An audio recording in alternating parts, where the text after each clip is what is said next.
You're starting us off, right? Oh, oh, is this how we're starting? Oh, oh, I don't know if I'm including this. Hello, everyone, and welcome back to the 10th episode of the Blade Bias podcast. You just What's said up? you just said that you're maybe not going to include it. You're now contractually obligated to include that What's thing that you did. up?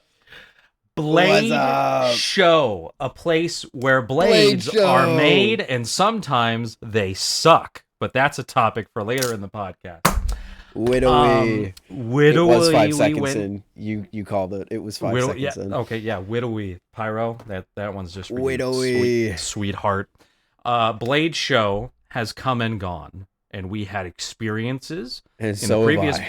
in the previous podcast. I said I want to be able to tell a story that takes 15 minutes to tell. I feel like there's 40 of those. And Yeah. we will have no trouble doing any of that.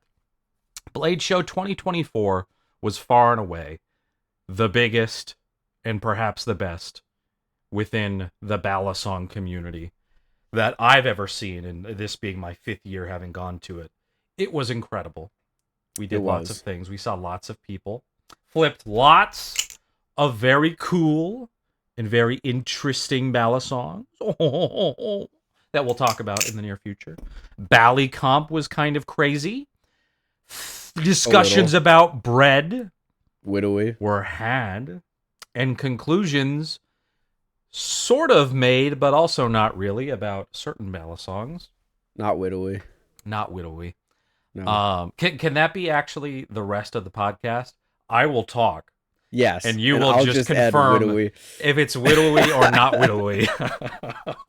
No, but seriously, it was my turn to intro this month, and I just left you to do most of it, which is beautiful. Take it away. Take it away. So, no, I don't want to take it away. You did it, and that was perfect. It was a big Blade show. I think Yeah. I think saying it was the biggest is a little controversial because I do remember talking to a few people who were like, I don't know if it's the biggest, but Biggest for the Balisong hobby? like I think there are some people that think that last year was like ultimately bigger, which is tough because like we filled in the whole back row this time, and instead of like all the people being in front of just Squid Industries, they were in front of like everyone, and it was Everybody, just the yeah. whole kind of area. But the thing that makes me kind of think it was huge was the pit. The pit was kind of massive this year. Like more Yeah. than usual, I feel like. Like think back to Blade Show like 2022 when we were just Yeah, in the smaller pit. Like there was what, maybe 30, 40 people. You couldn't even more fit than that. 50 or 60 people in that space comfortably. There were But probably like, I don't know, at least 70 or 80 people sporadically placed throughout the pit just immediately after the show, and it apparently stays pretty large well into the night. the thing that Um, that makes me think not is the fact that we got kicked out on day 2 to go down to the old pit, and Now, everyone Ethan, fit in there. don't spoil some of our stories we have to tell, my I dear mean, that's boy, not my really a brother in story to Christ. tell because we That's left. core information. That's character Okay, my bad, development. my bad, my fault. You We know what? My fault, my we fault. there was an army of Roman soldiers that approached the pit, M16s drawn, ready to gun us. No, I'm kidding. That's true, That didn't actually. happen. It And is then true, but Beaver it's also spiked not. it. He spiked That- one of their M16s into he, the ground, and he said, he, he said, "Gah!" And he everyone looked spiked at, the yeah. Romans right out of Egypt. He Anyway. took them right out of that horse. Yeah. Anyway, where the fuck are we That going? was not the Blade. Trojans. You said the Romans. Oh my God, it's so over. Oh, it's so over. Okay, let's move on immediately and swiftly. Blade Show was incredible, but you and I had a very different experience at Blade Show. With that, Yeah, outside of the show, we did a lot of the same stuff, but you had your own group of people. I had, I lived with Adriana, so we were doing all that. You had an Airbnb with your group. Different people were doing different things throughout the nights. There was the bite handle rave that happened and existed and was actually spoilers. super dope. Some people said it was Spoilers. lame. It was sick. We'll Spoilers. talk about that. You're right. Romans did not show up to the bite handle rave, Not in their but horse. they were too busy being in Egypt. But so you and I had very different experiences. So what was Yeah. your lead up to Blade Show, and where did it go from there? So my lead up to Blade Show, as is tradition for me, was to fly down to my good friend Telestro's house. I don't think any of you guys Tylestro. know Telestro.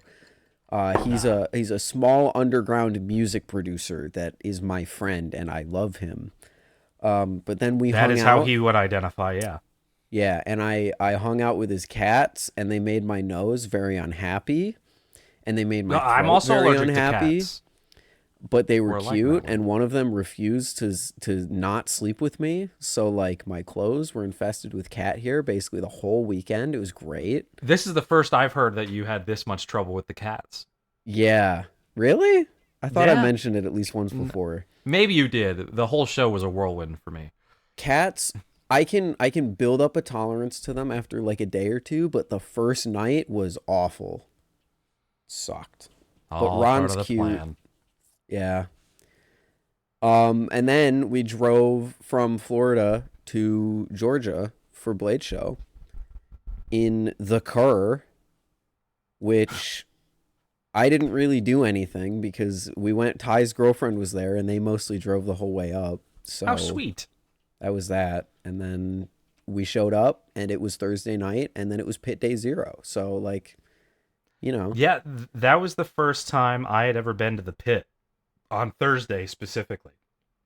Now, I, of course, had an arduous, very, very traumatizing, like, pilgrim slash, like, pioneer-esque experience of doing the arduous, terrible 10-minute drive to the convention center on Thursday. uphill both ways, Uh, yes, yeah, in the both ways snow, in the active snow. volcano, Yeah, raining down, acid rain. Georgia's Um, freezing over. yeah, freezing People over are in the middle of June. people are dying in the Yeah, streets. and I have a whole 10-minute drive to do to the Blade Show venue, and I am not shocked at all that I made it because there was no peril whatsoever. Uh, but no, so Thursday night was fascinating. That was with, again, as I've said, you and I had very different Blade Show experiences. Friday and Saturday ended up being crazy busy for me to the point that I want to reel it back next year, but we'll get into that. Thursday was kind of nice because we just got to hang out for a little bit. Just and then there were a few people there that I hadn't met yet, and so that was a great opportunity to just get to hang out with people, which is the core of what a lot of what we talk about with Blade Show being like. The products are cool, getting them me the makers is awesome, but ultimately it's hanging out with people, trying collections, getting to actually know people beyond just here's some clips that I occasionally watch of you on Instagram, and we might DM some of the time. Like actually getting to have a conversation is fantastic. I actually I hugged you and I picked you up and span you around because I You was excited did, to see you. and then Pyro did it literally 2 minutes later. Yeah, because I was he's a getting picked up a copycat and lot. a fraud. I think someone But got that on video. I'm still waiting to see footage of it oh, emerge, beautiful. but I was running ahead like a little schoolgirl from my group because I was so excited to see everyone. And I got up and I think I like ambushed you and just appeared Yeah, over your shoulder. that was a beautiful moment. It was. It really That was was. yeah, I and love this guy. those are the things that'll never get old. Like any friend that you have that you don't get to see often, it's just like you exist. Look at you with your skin and a functioning body. Wow, incredible. Allegedly. That's what I think about with most people is just what's the quality of their skin. Uh, Speaking of skin, a lot of the Bala songs there were really interesting. Look, stare daggers into the camera. It just confusion. um, but no, that was when we started to get a taste of a couple different things. Like the new machine wise stuff, the Sasori and the Totori. I was offered an opportunity to try the Totori, but I Same. saved myself because I knew I wanted to try them for the first time on camera for our See, Pyro machine just wise. recorded me. Oh, that's Yeah. less climactic, but pyro being involved with anything at least makes it a little intense. Yeah. But so the various things like that were great. Um, and then after that, did we do anything after the pit? Did we go eat somewhere? What did we do? Um, It's already a blur. didn't we go to Will's place Yeah, we went to Will's place and had and pizza. got pizza? Pizza. Pizza. And going to Will's place is always great. He's lived in the same apartment for forever now, so it's kind of become. It's maybe even nostalgic for you, to a Yeah. certain respect, because this is 3 Blade shows now that we've Yeah. hung out with a group of people. So one problem that I was worried of happening that did somewhat end up coming true. It ended up not being as big of a deal, but there were just so many people that we wanted to hang out with, like too many people in terms of like something that it wouldn't be simple like, hey, let's all go out to eat. Yeah. All 25 of us, you just can't do that. Well, we did And at one point, but that's later in the story. Spoilers. that's later in the story. Oh yeah, we are getting there. But amazing problem to have. But even like at Will's place, I'm like, oh, here are 20 people sitting on the floor, and we're all flipping. This is a little treacherous to a certain extent. But that first day is just awesome. I actually had a day 0-0. Oh. I on Wednesday night hung out with Zippy / David at a bar. I remember seeing that. Yeah, for like 3.5 hours. We just hung out, had a beer, shot the shit, tried each other's stuff. He had some really cool prototypes he was showing off. Really awesome to probably get to sit down with him. I had of course met him, but not had just a one-on-one with him properly. And so that was a lot of fun, and so that made me even more excited to see other people that I hadn't seen yet. And I think it was that night, maybe it was Friday night. Dalen needed to get back to his his Airbnb, and he didn't. Dalen's sweet as can be, but he didn't tell anyone that he had to Uber back. And I was leaving at the same time as him, and I see him just sitting on the sidewalk. And I'm like, I roll down my window. I'm like, you need a ride? He's like, no, I got an Uber. I'm like, I'm right by the convention center, dude. Let hop in. So even little things like that, getting a 20-minute car ride, just getting to hang out with Dalen, even that kind of stuff was fun. But I think that was a proper first day in terms of getting into things. Yeah. And then Friday. What was your Friday? We had very different Fridays. Yeah, so my Friday consisted of, I'm pretty sure everyone in my Airbnb already being tired. Yeah. You did do a decently long drive. Yeah, but 2 of us didn't. True. Because it was me, Ty's girlfriend, who drove up, and then Tay flew in, and Dasuko had already been staying with like a friend or a cousin that was like an hour away. Yeah. So we picked them up on the way there. So like partially we had done drives, but we got there. I want to say we arrived at like 10:40 or something, which normally like last year wouldn't have been a problem because they opened the doors and Ty and I just walked right in. We got our bands and we went in.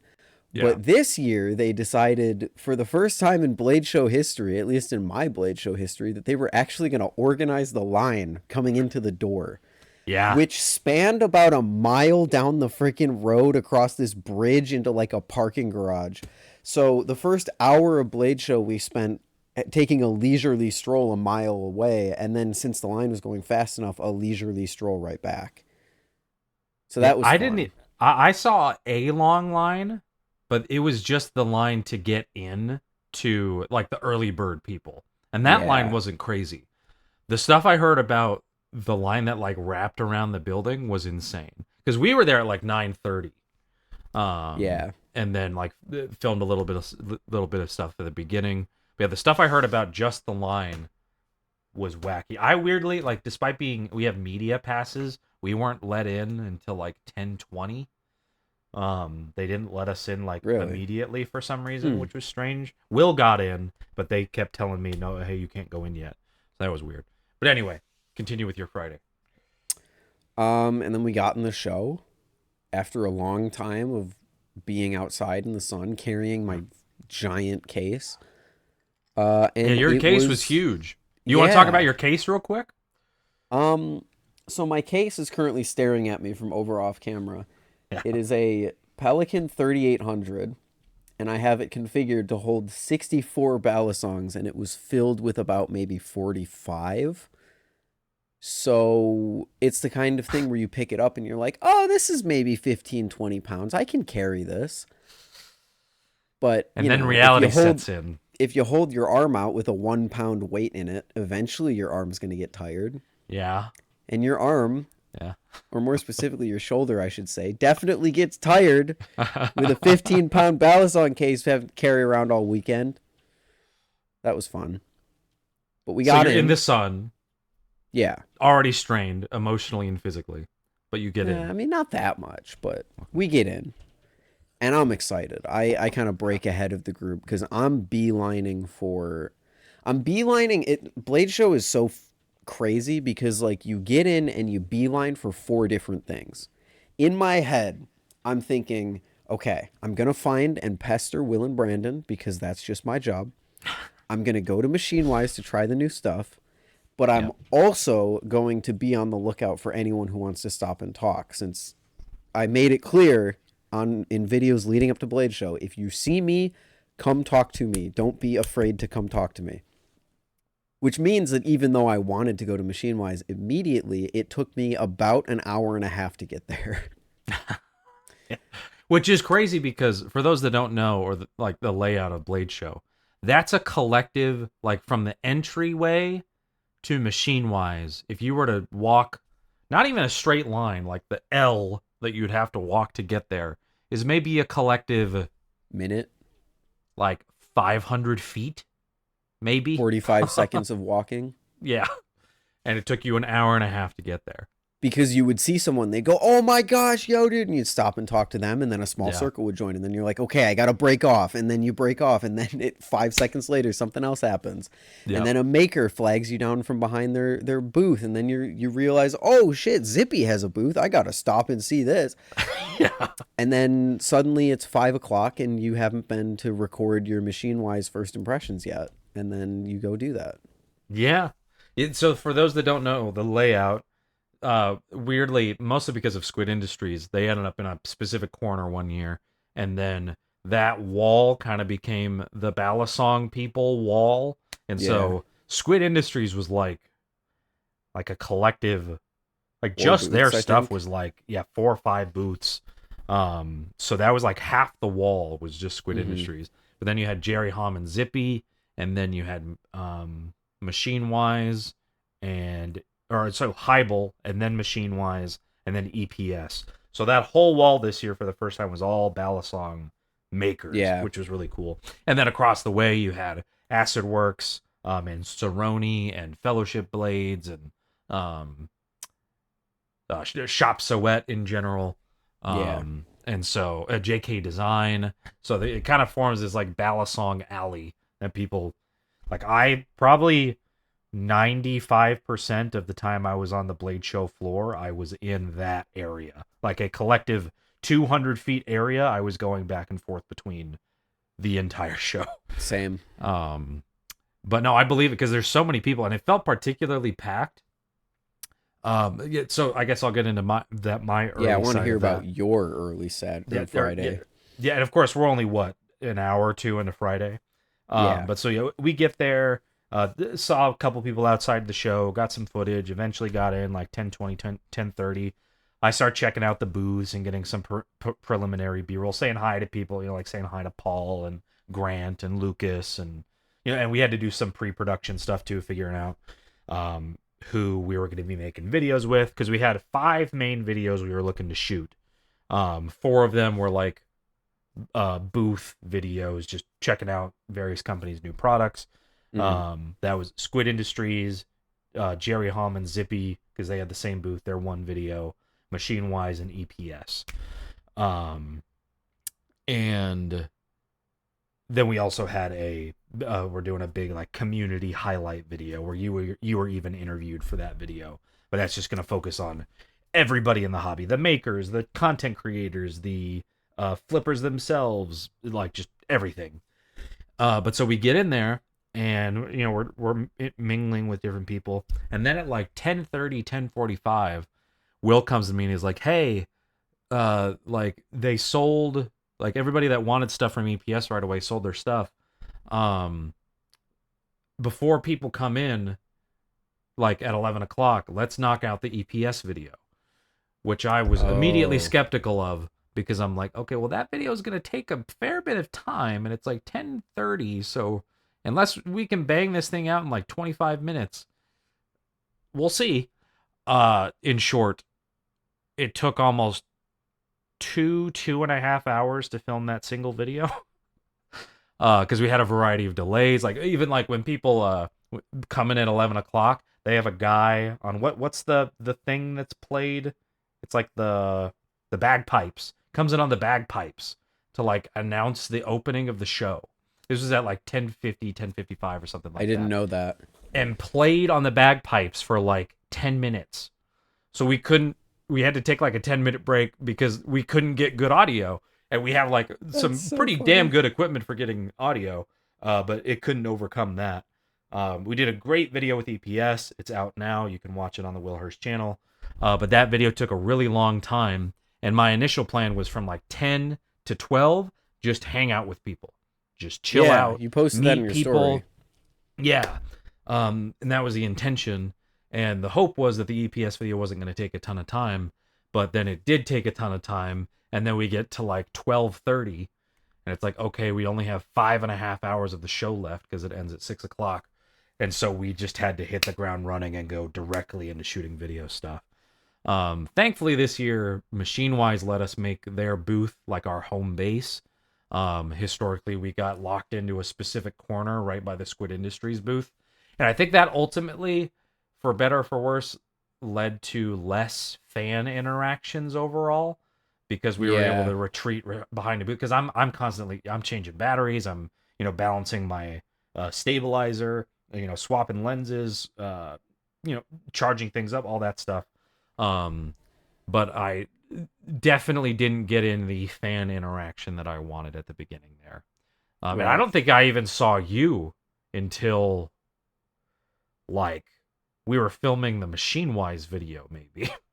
I'm Like pretty I don't think I saw sure. you very early on in the show. So you can actually tell how long that video took because you guys started before the doors opened. And I was Yeah. late into the doors. And I'm pretty sure in the outro video, in the outro of the video when Will is doing his thing, you can see me in the background handshaking Dalen at the Machine Wise booth. I'm pretty sure Oh you guys wow. coincidentally captured my first impression of the Sasori, which means Huh. that had to have been like 12, 12:30 at that point. Maybe 1. Interesting. I'm now gonna pull up the I video. don't the sad part is I do not remember the first time that I tried a Sasori. Oh, But I'm okay. pretty sure it was that interaction. And I had been talking to Dalen and Martine, like, okay, you know what? You guys did it. Oh, And then I went to give Dalen a yeah, handshake. yeah. You are in And the background there. I That's had no hilarious. idea guys were outroing behind me. But I specifically remember I'm looking for you guys and I see you guys. And I remember you saying, oh, we're just gonna hang out with people till 12. Yeah. And maybe like half an hour after we get in, 11:30, 12ish, I see you guys are filming at EPS, and I can tell that you were already just like, oh man, this is just not going well already. So I was like, oh, okay, might Yeah. want to stay away from them for a little bit. Yeah, no part of it was bad. Like the EPS video ended up being great, and it was long because we've never made like a dedicated video about them before. It needed to cover every like pretty much every product they've made in the history of their company. Right. And it was kind of a history of them, a history of Rick, the person that started it. So it was a great video, and we were happy to do it. But it did put us not behind immediately, but it meant like, okay, we can't really dilly dally much today. Right. Um, and historically, Saturday has been our big film day because that's the longer day in general. But Friday ended up being our bigger day. for the most part. So no part of it was bad. But one of the things I felt bad about, and if you're one of these people this happened to, I'm so sorry. But, we, like you said, it's like, come say hi, please come say hi. There were people. Adriana, my girlfriend, was kind of our producer in a way, She kind was of doing a keeping great us, job. yeah, helping us keep She track of was. things and like standing there, like, because while we're filming stuff, people will be completely oblivious to the fact that a video is being filmed, and they'll just, oh, look at these knives, behind these two men with a camera facing them. I'm gonna walk behind them and try to take this demo unit. So Prism and Adriana kind of were our people that kind of clear the way. But Adriana kept telling me, like, hey, there's this person here that like really, really, really wants to meet you and Will, and has just been hovering around you guys for the last like half hour. Some of those people I never even got to meet because we were just Oh, jumping. Will did, so that was good. But there were a couple people that just, it was just a go, go, go kind of thing, and I just wasn't able to meet them, and I feel super shitty about that. But it's kind of a balancing act of, you're trying to meet people and have interactions, and then also, there's kind of a sense of duty of like, we're covering these companies too, and we want to be able to properly shine a light on them, so we're trying to make good videos about them too. But that was something that initially kind of bummed me out, that we just went right into video mode and basically didn't stop the rest of the day until right. the pit. Um, but yeah, so the Totori, or I'm sorry, just the machine wise stuff. We've of course touched upon that. Right. What was that? What was the first interaction there? What was the? Because you said you had flipped it, like flipped the I had Sasori flipped into the Tori. Totori. Okay, you hadn't flipped So the someone Sasori, came up to which me, we are hit now day both. zero. We are both owners of pre-production Sasoris now, which is a bit of a spoiler alert as to how we feel about them. Maybe not. The fact that we bought them at all Yeah, that's true. is a little bit of a spoiler. But That's we true. both paid for them. Yes, we did. So I had flipped the Totori day zero, the titanium one, and gotten my first impressions of that. And my first impressions were basically, I think I was too frazzled. We're just like, this flip's good, I like it. Yeah, Cool. And as I said before, I do not remember my first interaction with the Sasori, the aluminum one. I am interesting. pretty sure I went over to Dalen's booth, and he had told me before I had gotten there. I think it was the night before, but I can't remember. Do you remember if they were at Pit Day Zero? I believe they were both there. Day Okay. zero. So Yeah. then Dalen told me Day Zero, he was like, I think it, like, the Sasori, the finish that we were able to produce on it makes the Prisma Pro feel like not great to me. And I was like, dude, I don't know if I believe you. Yeah. Prisma Pro feels pretty good. Yeah. So I got over there and I felt it and I went, oh, all right, Dalen, I get it. And that's really kind of all I remember, because the Sasori put me in, I would say, a trance for the entirety of Friday. Because if you had footage of me, or if I was in the background of a video, chances are and I don't mean you specifically, but I mean like just general people. Because I know Rob posted on his story a picture of me hot in the sauce thinking about the Sasori. There is a good chance that I was staring off into space, flipping either the Sasori or the Prisma and going like,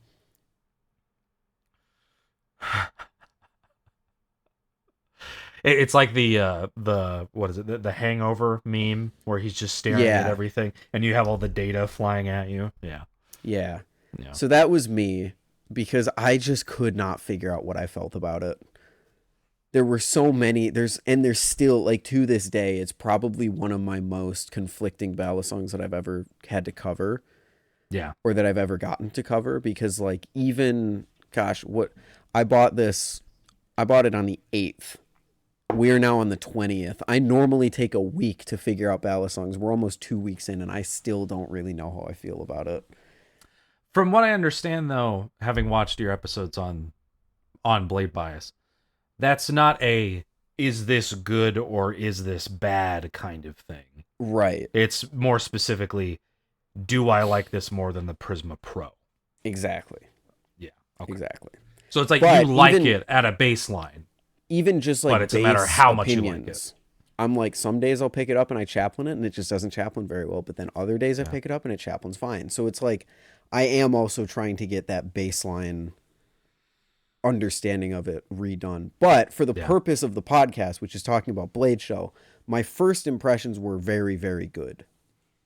Yeah. Like I really liked it. Like at the end of the day, Friday and most of Saturday, I was like, yes, this is freaking kind of awesome. Actually, the whole weekend, because I bought one at the end of Saturday, spoilers, and I flipped it basically until we left, and I loved every second of it. Yeah. So Yeah. So for me, as I said earlier, I had saved myself for it.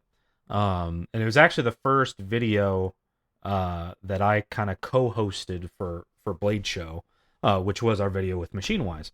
And that was, I believe, the second full video we had done. And that was the first time I had flipped it during that video. That video may or may not be released um, by the time that this podcast is released. But so if you really want to see my actual reaction to it, you can go and watch that. Like it's literally documented. Um, but my initial reaction was also good. yeah, And what was really fun too was, so Will does the beginning of the video, and he talks with Dalen, and then we flip it, and I talk to Martine, and so that's where I kind of pressed him a bit as to, because from what I understand, the Sasori and the Totori are very much designs that were led kind of by Martine. Like they're kind of right. his. He kind of brought, these are his ideas coming into the Machine Wise lineup, and Dalen agreeing with it. And Martine is awesome. I love Like Martine. he has just such a positive energy. He knows his stuff. Genuinely nice guy. Very well spoken. Good salesman. Like just very positive. And I had talked to him relatively extensively, like through Discord and stuff. But just awesome person. And that was a blast filming that video with him. At what point I kind of set up him talking about the Sasori, and I think it was before I flipped it, and I like set it up in a specific way, and then I just say, "How could you do this, and why have you done this to me?" Specifically to discontinuing the Prisma and the Slift T, and then with the Sasori. But yeah, my initial reaction, you were actually there for it. So it's I actually kind of was. funny that we filmed you kind of getting your first initial reaction to the Sasori, or at least Yeah. talking to Machine Wise, and then you just happened to come up while we were filming it. Uh, and because I was pondering and talking about how we had talked about on this podcast some of our concerns about it, and I had said, like, my hope is that we'll look back at our previous podcast and say, what the fuck were we worried about? And so I said to you To off me off camera, camera. what the fuck were we worried about? That was so funny Um, too, because I actually yeah. had I was coming back to try the thing again. I was like, I need a little more time with it. And I came back, Interesting. and as I come up, you guys are there. So I sit there and I'm watching for maybe like 30 seconds, and then you notice Yeah. me and you point at me. You go, "You're here. What the Yeah. fuck were we worried about?" It's like, I don't know, man. Yeah. I And don't of know, course, man. like even I think we've both gone back and forth with it. I'm still like, it's 8 or 9 out of 10 material. As to why, Yeah. I'll get into that at a separate time. But as a whole, like, yeah, they know what they're doing. They care about what they're doing, and Yes. I feel like it shows. The Totori also, it was my first time flipping the Totori. It's very similar, but also different in terms of like the feel of it. Like overall, the geometry. The Right. trainer blade is the same. The overall kind of outside part of the handles is the same. The actual texture is very different. Way more grippy, I would say. The Yeah. Sasori than the Totori. Um, from what I flipped of it, which it was ultimately relatively brief, I wish I spent more time with it. The Totori isn't a Seraph killer for me. No, no, no, no. Not even close to it. The Seraph is probably even more unique now with the discontinuing of the rest of the Prisma and Slift T line in I terms of the agree. long handle things. But a lot of our concerns about it, which you addressed in one of the Blade Bias episodes, the length is fine. It's not as short as we thought it was going to be. It's not we have our own feelings about the blade, but it's rounded in places it needs to be. There's a few things that need to change, like this little bit near the bite handle indicator is a little too sharp. Yeah. Ours are pre-production units, and they have problems with the spacers at the bottom, specifically being able to get them out is actually a complete and total pain in the ass.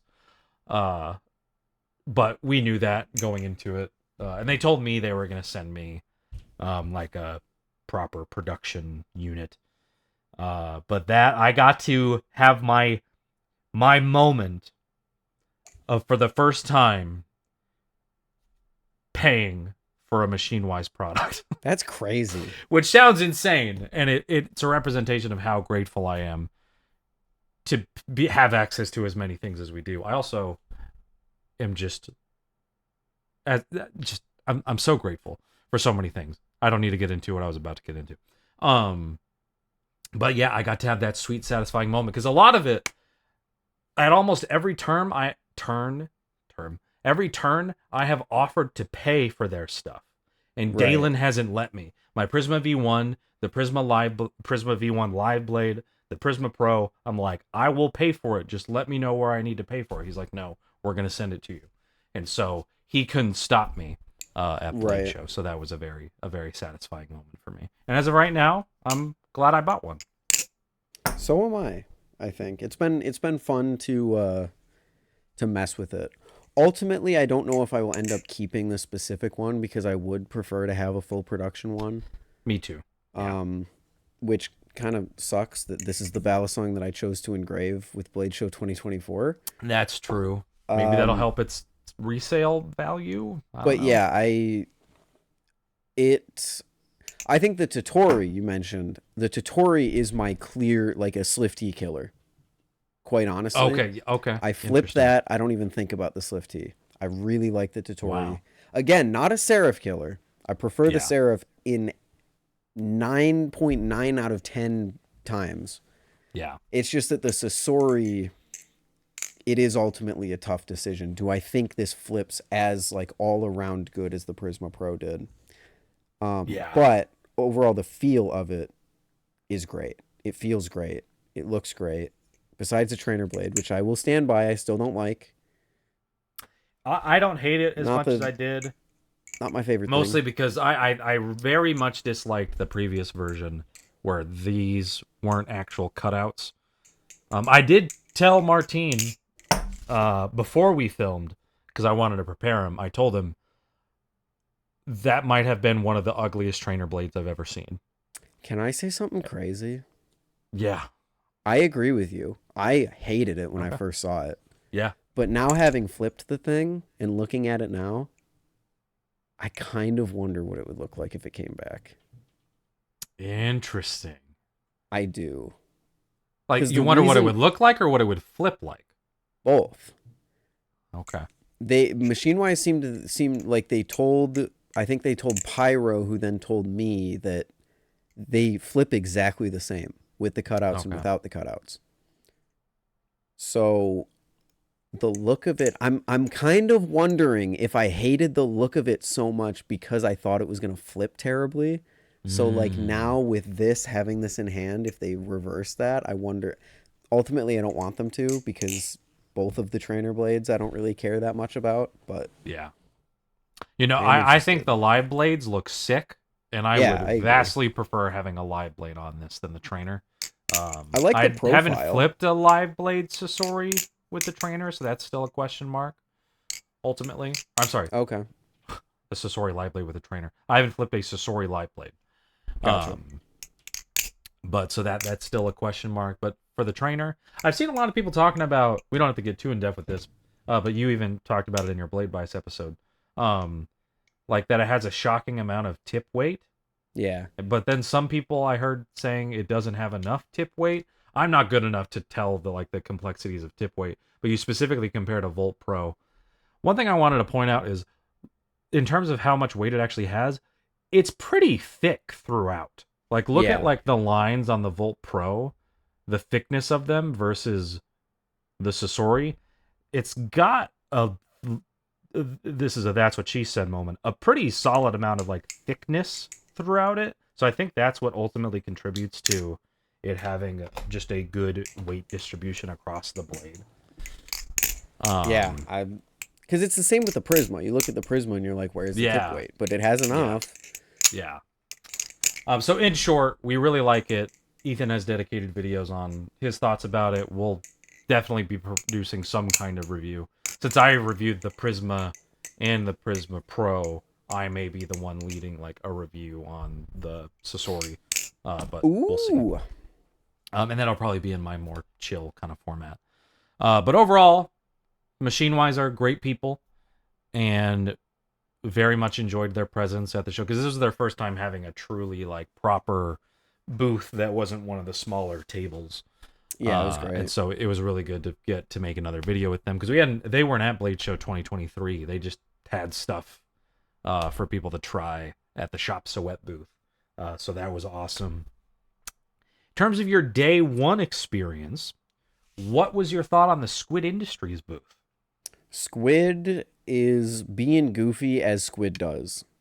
They So are the being a lead little up- goofy. The lead up to Squid, they made like 4 or 5 announcements just like back to back out of nowhere. It was like, sir, another Squid Industries announcement has hit the Instagram. Yeah, that was wacky leading up It was to crazy. the And the show. craziest part was it wasn't even everything. They still had Yeah. stuff to announce at the show itself. So, quite honestly, I can't necessarily say I loved anything that I tried, but I also can't. Okay, no, I can say that I hated one of the things that I tried.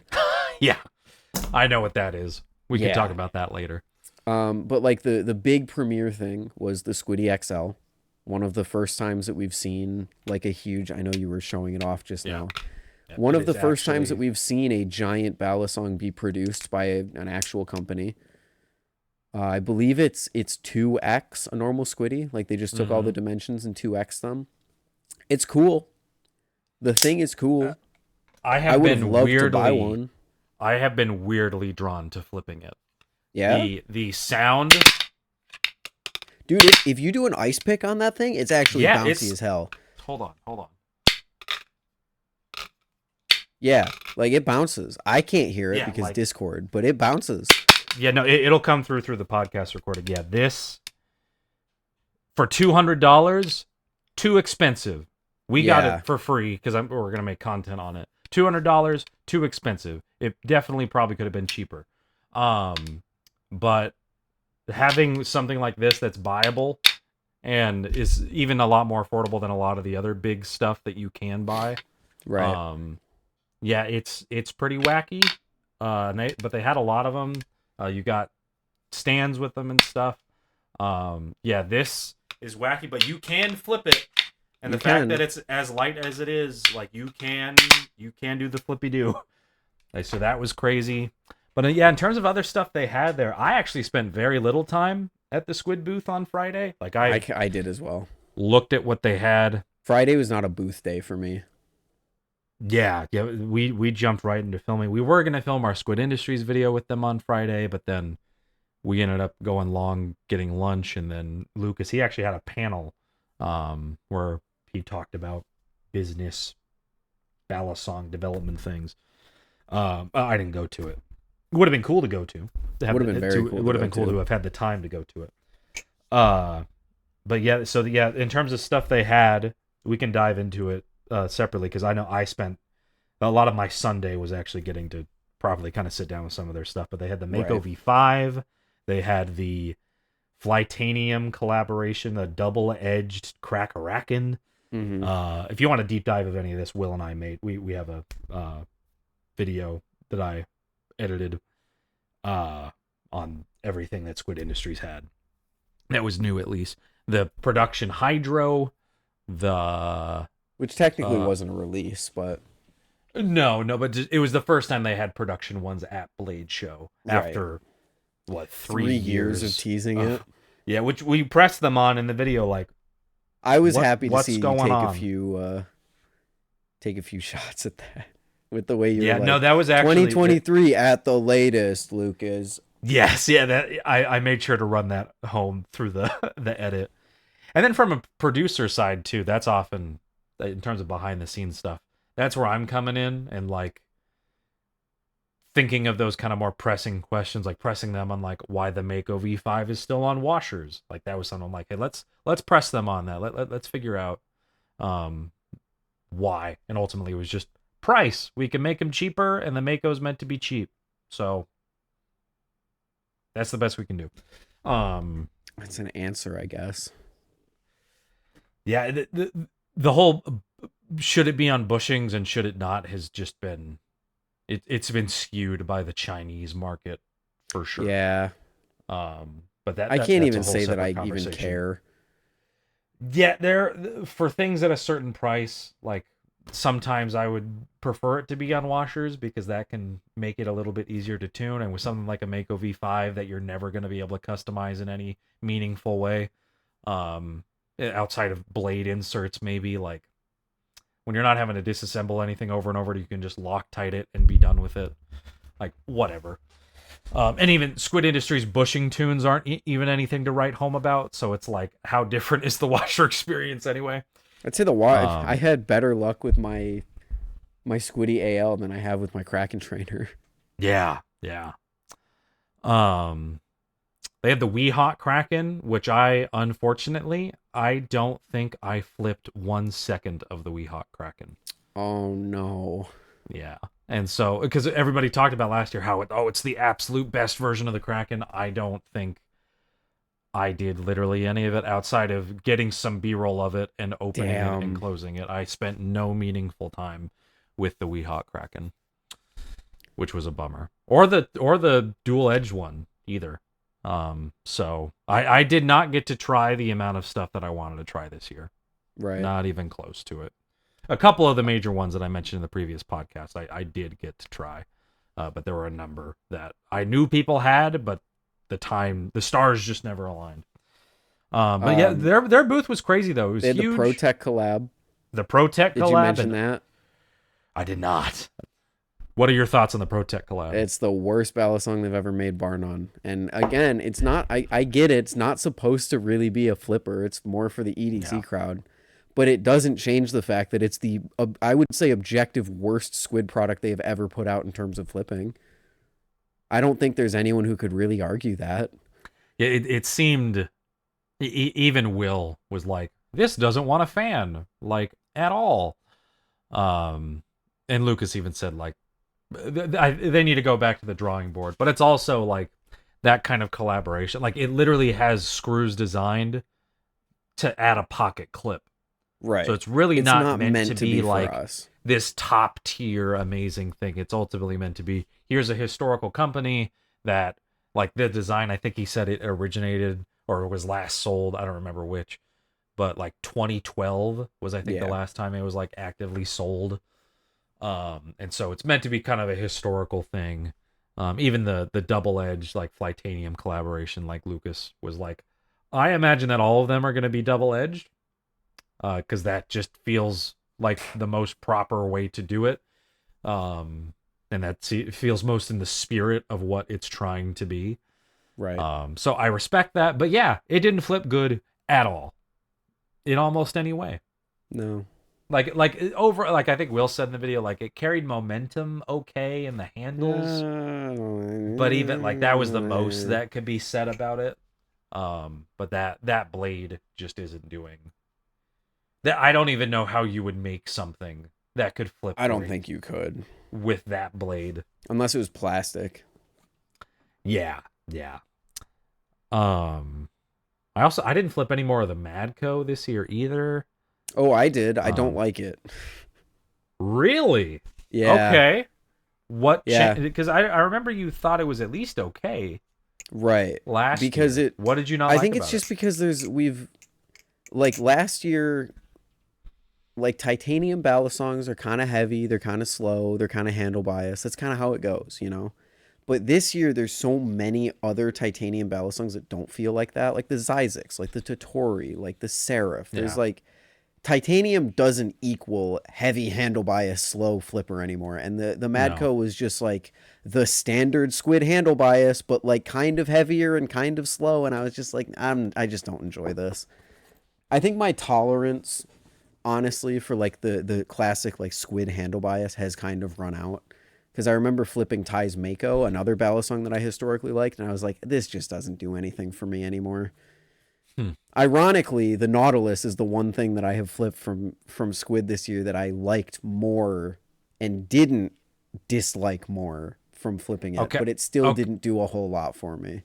This is where I'm hopeful in the future, no matter where it happens, that we can have some more proper time together. Because things like that, I didn't even know. Yeah. I learned just now that you kind of like the Nautilus now. No, yeah, I wouldn't say You that. It you like just it more. it's the You like one it more. thing that my opinion didn't really decrease on, besides like the Kraken Oh, okay. trainer. Okay. Because like the Mako I didn't like, the Triton. I guess the Squiddy AL I'm still okay on, but like most of the stuff I tried from Squid, I was like, So did you like the Mako V5 less than the V4? no, I liked it more actually Okay. Okay. because the handles are slightly lighter because they milled stuff out of it, and the Yeah. blade is slightly heavier because it's hardened. So it's technically, and I talked to Squid's booth about this. They said yes, it's technically more neutral. So I did Yeah. enjoy the V5. It's just the V4 I flipped again, and I was like, I just don't like it that much. Okay. Yeah, I haven't flipped a V4 or V4.5 in a long time. Even at Blade, Yeah, I didn't flip any. But I liked what I flipped at the V5. I it think was okay. the Triton doesn't have much reason to exist anymore, which I Oh, think is it fine. did murder the Triton. Yeah, Yeah. absolutely. Especially price point wise, yeah, it just Oh doesn't my make sense for gosh, the Triton to it's a exist. better Triton for cheaper. It's like I don't see any reason why you buy a Triton anymore. Yeah, yeah. But I liked the design that went into it. I liked like we pointed out in our video, like you have the gills on the blade, and then you have But the then the gills on Dremel the handle, line, and then you have the gills for the jimping too. Like I thought yeah, that the was jimping's cool. cool, Yeah, so props there to them. Like and I it would does flip buy like better. I if like it. somebody I was would looking maybe get for a one. yeah, I would consider, especially like a cool like some of the they sometimes do like Christmas or Halloween ones. Like if they do a cool colorway, $120 for an American made balisong like that. That the Squiddy AL gives a lot of their stuff a run for their money these days. But I think it's cool. I think it's a lot more attractive of a design now.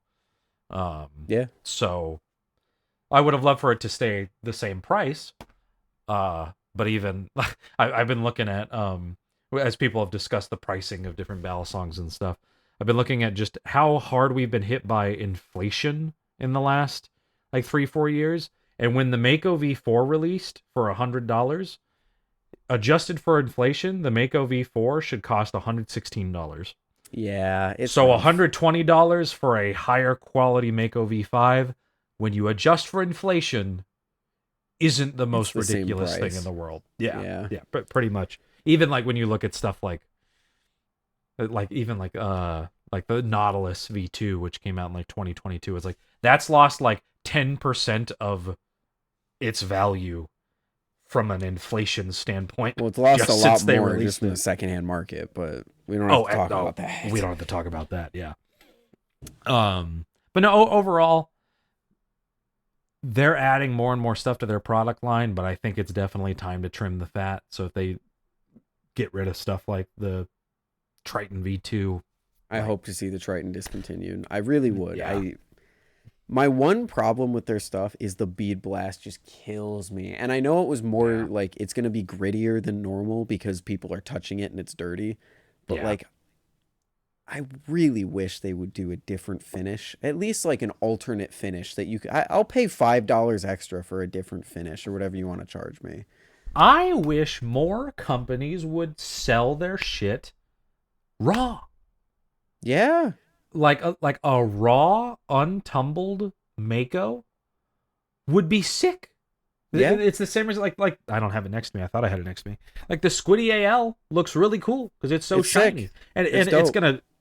gonna show scratches and blemishes far easier. I don't But care. I feel like that's a thing that is just I feel like people would pay for that. And I say that because specifically with the Mako, when we were there in 2021, I got a bunch of B-roll of just raw, untumbled Makos. And Hmm. I'm like, these look cool. And I felt They them. Like, do. it's like, it has that weird, like, it's slippery, but it's also, because it's so, like, glossy, it has this It has a bit of grip stickiness to it. to it. Yeah.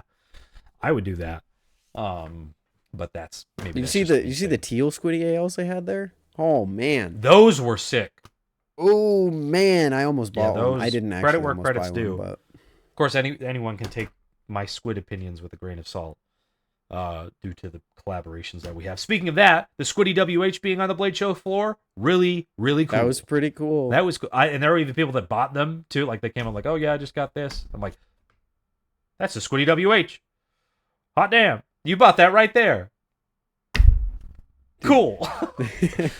So that was pretty neat because we never had a product on the Blade Show floor before. Right. So that was cool. Get Getting to see Nabali. that. Nabali has to get like a booth or something. They actually,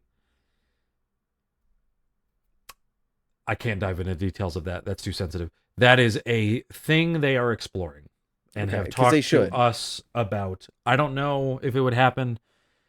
What I imagine it would be that there wouldn't be like a dedicated like Nabalis booth, but potentially like somebody Drop like maybe Soet. Shop Soet would have Nabalis stuff there.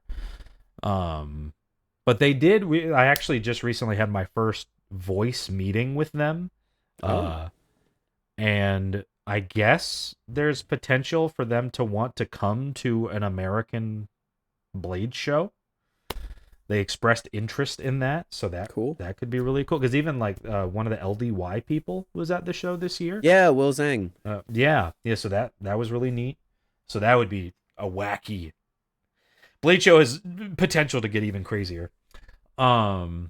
But anyway, we are nearly an hour into this I was podcast, just and we gonna are say still that. at Friday. We're still on day one. Yeah. Oh boy. Which is representative of how wacky Yeah, Blade this is Show Blade is. Show. Yeah. Like, and of course No. we've been diving into products and all that, but it really is this kind of thing. But you have like everything we've been talking about, but you're talking to 10 different people about 10 different things and Yeah. trying so many different people's products. Was there any other notable stuff on Friday for you? Um, not on Friday because, like I said, the booths that I was impressed by, I didn't get to until until day two or Same. three. Yeah. So I don't think so for Friday. Once the show ended, We had the pit. yes, on once the Friday, show of ended, we went course. to the pit, Yep. which was great. And I also, so my video, this is something I do want to discuss with you because, like, my video strategy coming into this Blade show was point and shoot stuff that is cool, that helps convey what is Blade show like. And Okay. it was a very simple premise, but I ended up with, I think, 110 gigabytes of footage, which is like double what I have done for any other Blade show. I didn't So realize you shot that much. I overall, oh, neither did I, because I'm 24 minutes into trimming down the fat and all the clips, and I'm not even 1/3 of the way through my folder of clips. Hot damn. It's not great. But I had a very simple strategy, and I was like, we're not doing like specific interviews. It's not going to be like last year where I don't I throw things together and it just doesn't work and it sucks. Yeah. I'm going to point and shoot. If it isn't conjoined by anything memorable, who cares? It's going to be like a vlog. And I spent less time recording, less time worrying about recording, but more footage. It was sick. Okay. That's incredible. It Was sick. most of that on the floor, or was most of that or was a lot It's of a it at the mix. pit, or just a It's good a mix? mix. Okay, good. Good.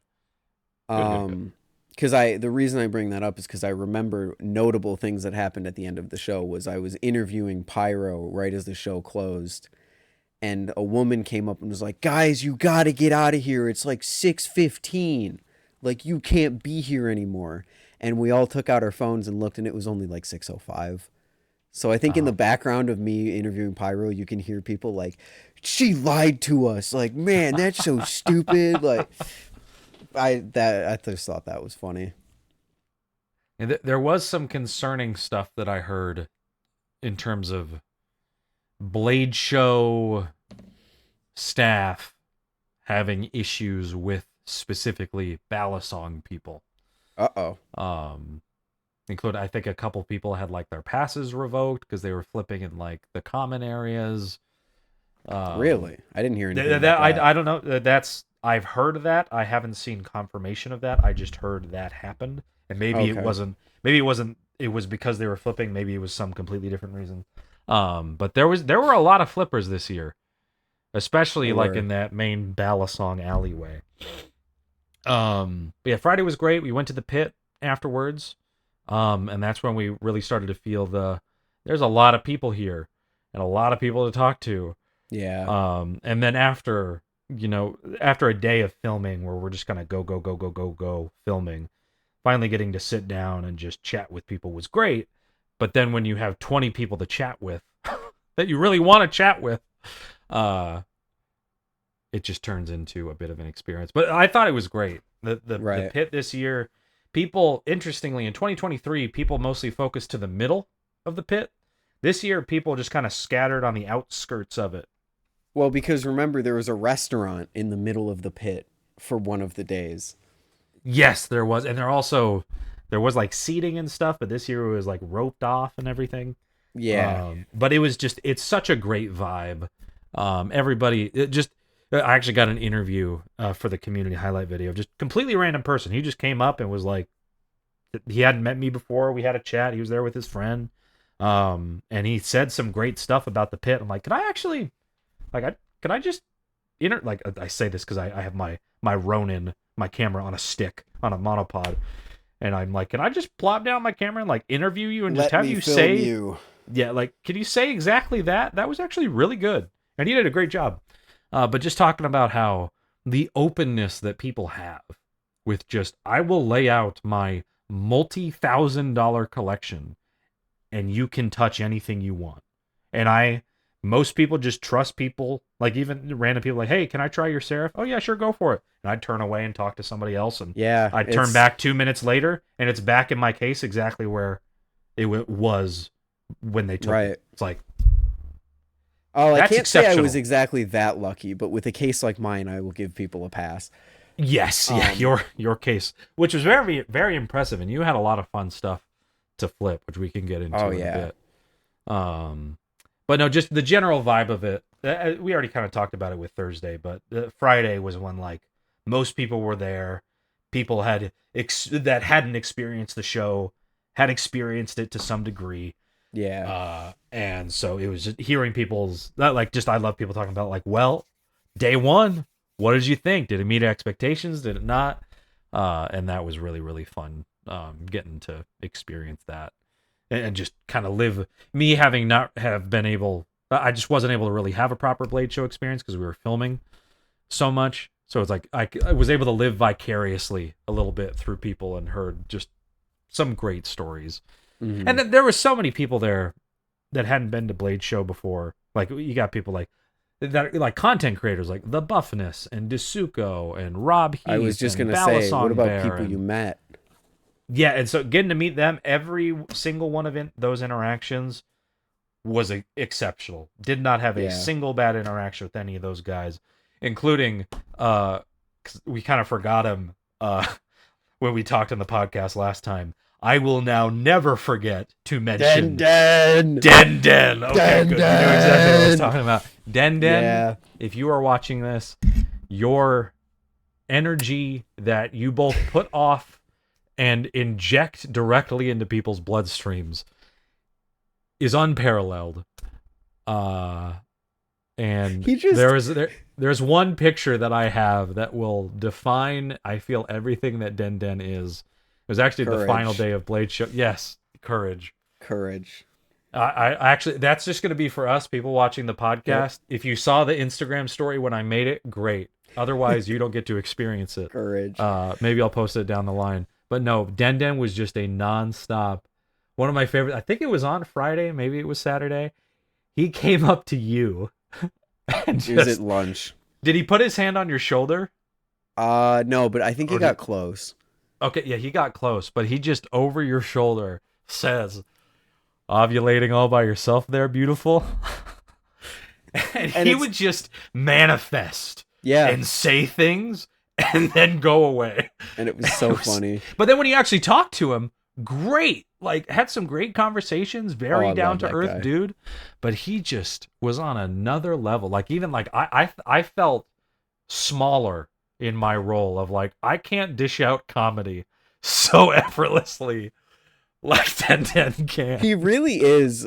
This is a crazy comparison to make, but he really is like the moist critical of the Balisong community because he just Yeah. whips out these one-liners that you're like, I can't even begin to comprehend the mental landscape that it must have taken for you to manifest that sequence of words that you Yeah. just put into that order directly to my face and then just walk away as if nothing happened. Yeah. And that dude walked. I kept telling him all weekend, I would be like, you just have like an aura about you when you He walk does. because he just Oh, he has he like just walks. yeah. And He's even like like his stanced arms up. are out a little bit too. Yep. And he just has the yeah. And every time I said it to him, he'd go, dude, why do people keep saying that to me? So it's obviously something he heard a lot. Yeah. Oh, I love, You know, oh my gosh. he's like the definition of chaotic good. Like he Yes. didn't, as far as I understand, he didn't make anybody feel uncomfortable, didn't Nope. do any weird stuff, didn't steal anything, like nothing like that. But he was just this rapid fire, just didn't even seem like he had a lot of it canned, like in his head. No, Like a it lot of was it was on the just spot. this is what my brain birthed, including like God. I know this isn't really the place to talk about something so traumatic, but just what happened to Sam's dad was just Sam. If you're in the comments, just sound off for Sam's dad. But Den so effortlessly delivered that traumatic information, and I couldn't be more grateful to him, honestly, for Yeah. him being willing to express something so traumatizing. But yeah, And Sam's dad. rest in peace, Sam. Rest in peace. And like Sam's you dad. said, he's just such a sweet guy. Yeah, he was he's, great. He's so sweet. I want to see When- him again. When we hugged, like at the very end of Blade Show, he's like, Yup. "I love you, dude.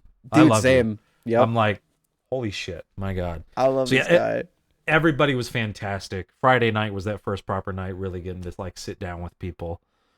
Even was it Friday night that we brought you over to our apartment? Was that Friday night? Oh shoot, was that Friday night? I feel like it Yes, had to have been Friday. It had to night, have been, yeah. Yeah. So Because it our was Friday before night, the event, which happened Yes. the next day. So which boy will we get to? And we're actually gonna have. I'll spoil here. We're gonna have a whole dedicated Blade Bias episode, podcast or Blade Bias, whatever it'll end up being, specifically about the event that took place on Saturday night. yeah. But a separate event took place on Friday night where I can't reveal this to anyone, but there is a script for a video that has been in production for the Will Hirsch YouTube channel that is being headed by my girlfriend, who has written most of it, that she specifically saved it and showed it to no one other than me just because she wanted you to hear it first. Right. Which And was so so you- crazy. Yeah, so you came over Friday night. We had a little bit of a hangout, and we read to you whatever the fuck that's gonna be. Yep. And that was great. It was great. Getting It was to awesome. do that. Everybody else went over to Will's place afterwards, I think, and had a little bit of a hangout. And we just had a jolly time doing that. We did. And then that ended up going pretty late. But by the end of Friday, I was already dead. And the thing I haven't touched on that was affecting this entire experience for me, but just to keep this all in mind, Oh yeah. I developed a form of tonsillitis in my throat that peaked or really ramped up Thursday morning. Yeah. And so Thursday morning, I'm running around trying to get a prescription to fight this. Thankfully, I was told like, don't worry about like it being like contagious, like it shouldn't affect anybody. At least that's what the telehealth person told me. So as far as I understand, nothing was spread. There wasn't like, oh, I'm gonna cause major problems for people. But what it meant was that anytime I spoke, felt a very sharp pain in my throat. And a constant level of pain in my throat. Like the level of pain that, like, imagine somebody pinched you really hard and just kept wiggling it around. That's how my throat felt the entire weekend. And so I wouldn't I have was gotten dealing out of with bed. that. And then we also got some concerning news about our lovely dog Pippa, who thankfully is okay. She's good. Got it figured out. But at the time, dealing with the very constant level of pain in my throat, especially when I talked during an event where I talk more than I ever do in a single weekend. Right. Like I probably talked more just in Blade Show than I do over the course of like a whole month. But that was really getting to me, so I was very tired by the end of Friday. And that actually didn't go away. I was in that constant level of pain until Wednesday after Blade Damn. Show had ended. Yeah. And so dealing with that was a lot, and I was on different antibiotics and pain medication and like steroids and stuff. Like it was a lot. But thankfully by Saturday that was the least level of pain I felt. So going into Saturday I was good. But by the end of that Friday I was ready to chill out for a little bit. Rough. Yeah. But Saturday, we now 15 minutes before we normally end this podcast, which Ethan, I think we're gonna have to agree, this is gonna be 2 hours. It's gonna be a 2 hour. Yeah, it's gonna be 2 yeah. hours. Yeah. Yep. Which we have lots of fun stuff to share. But Saturday is the longer day. I think we're gonna finish. I don't think we will. We could We'll speed go. run some We got of this it. though. But Saturday, big day, longest day of the show, the 9 earliest to time you can 6, enter. right? Bally Comp was Oh, happening yeah. that day. Yep. And after that, we had the bread editing. Dun, But we dun, will get to that. Dun, dun, dun. We will get to that. But Saturday, what was your Saturday like? Well, it started off with me being sad because I woke up. So I am someone who, in my day-to-day life, sleeps way too much.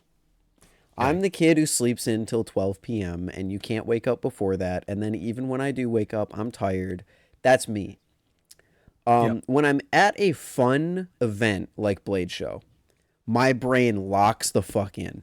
So every night I went to bed at 2:30 and I woke up at 8:15 to 8:30. Almost every time except the final day, which I think I slept until like 9 or 9:30, whatever. So Saturday morning comes around, I wake up 8:15 sharp and I get ready. And then I sit there and I twiddle my thumbs for about 2 hours while the rest of my Airbnb wakes up. And we don't leave until, gosh, I want to say 10:45. Yeah. Which was, I get it. People are tired. It's a big event. Like, I totally understand. I want people to be rested. I'm not going to run around with pots and pans waking everyone up. Yeah. But like just knowing that we were already a half an hour drive away and we were already so late and there were people who were having fun in this event that I go to once a year and I look forward to for so long, I was like, it was tough to not be a little disappointed, you know, just sitting there like, come on, can we get this going a little quicker, please? Yeah, That would be that's great. a bummer. But I also do have to be fair. Ty was also sick basically the entire weekend. So, like, Yeah. I can't really say I blame anyone. But Yeah. unfortunately, that was the reality. So we get there late. And quite honestly, dude, I cannot remember what I did before Bally Camp. All I know is that I made what I thought were going to be my only 2 purchases of the show, which was this hoodie from Simple Stock and then the little bag from Squid Industries. Which, yes, I have been wearing that the whole podcast in case you've seen the strap. I actually didn't notice that you were actually wearing that. I have all the ballad songs that we might have talked about just inside. Um, so yeah, I purchased these and they were sick, but then it was basically time for Bally Comp. So I'm pretty sure I just hung out most of the day. Yeah, no, the lead up to Bally Comp was just like the Saturday was kind of a blur for me too. Oh yeah. Just in the nature of it was just we got in again, and so on Saturday I get into the room. I think I got there at like 9:05. Again, we had set our stuff up at Machine Wise. Hmm. Um, and they had their whole spread of stuff laid out. The spread of And stuff. and it looked great. And I hadn't gotten like a proper amount of B-roll of them the day before, Hmm. whenever we had shot our video. And so I, within 60 seconds of entering the show floor, am pulling out my camera and start shooting B-roll.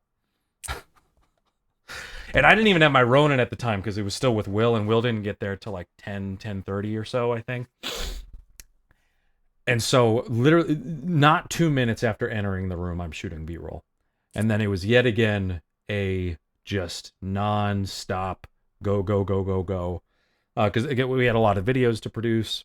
Hmm. And Will picked up a lot of the he did a lot of great stuff too. He was doing interviews and everything with different people that I haven't even seen those interviews yet at this stage. So we're doing a lot of great stuff, but yeah, Saturday was yet another day of just go, go, go, go, go, film, film, film, get this B-roll, that B-roll, make sure we're covered in all this stuff and keeping track of like, okay, what products were talked about, who are we making videos with today, where are we going to go, Right. what order do we want to do them? Again, great problem to have. We love doing the videos. I'm currently on the second edit of the 2 videos or the 3 videos that I'm doing for Blade Show. Great videos, very happy with them. And getting to collaborate with people and making just getting to hang out with people. Right. Even if it's in a video setting is great. But yeah, Saturday was another. I don't even like as I sit right now, it's kind of all a blur to me. I Yeah. honestly what you've seen me looking off camera. I was trying to figure out what I know we shot EPS on Friday, and I know we shot Squid Industries on Saturday. I don't remember. Did we do the Machine Wise on Friday? I don't know. Did we do Zippy and Jerry on Saturday? I don't know. I have my ducks in a row. But it was just kind of a blur. But that day we did a video with Zippy and Jerry. They both crushed it. Zippy in particular, he had a lot of one-liners that were great. Like I he, love Zippy. Ethan or Will pointed out, like, wow, you've really like capitalized on the amount of space that you've been given for this booth. And Zippy's like, Will, I'm a gas, and I expand fill the volume that I'm given. I'm like, bravo, incredible, just top tier. But so he was great. Um, Again, filmed some more stuff with Machine Wise, and that was a lot of fun. I think we later did. I think it was that day we did some pickup interviews with them for the highlight video. And again, Martine was awesome. Hmm. And then we filmed with Squid Industries that day. And that was a lot of fun. I dropped on Lucas to call Will Wiley throughout the video, which ended up That being was so funny. very fun and kept catching Will The off outro of that guard. video goes so hard.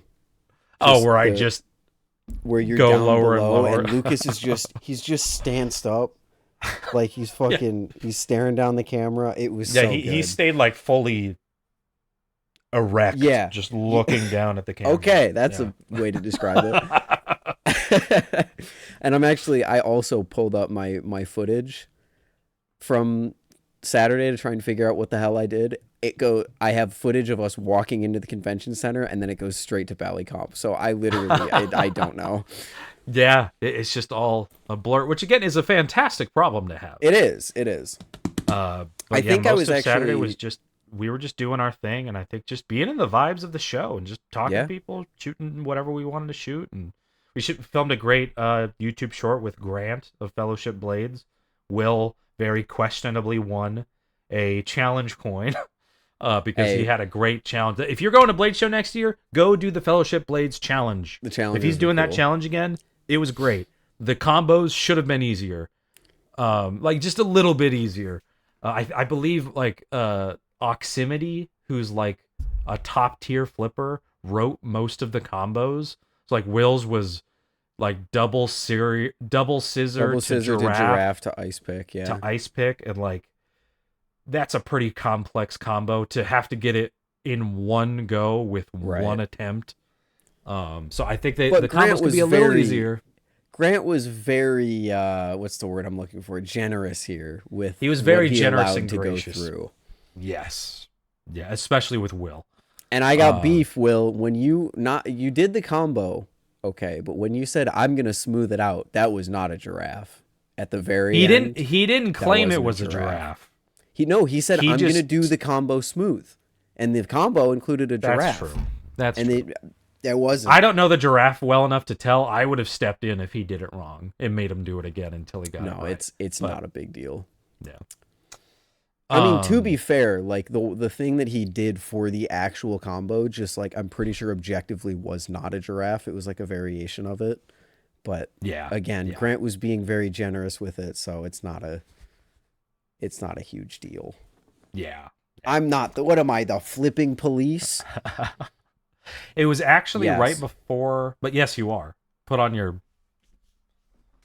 Put on my police outfit. no, you got to put on your uniform for Great.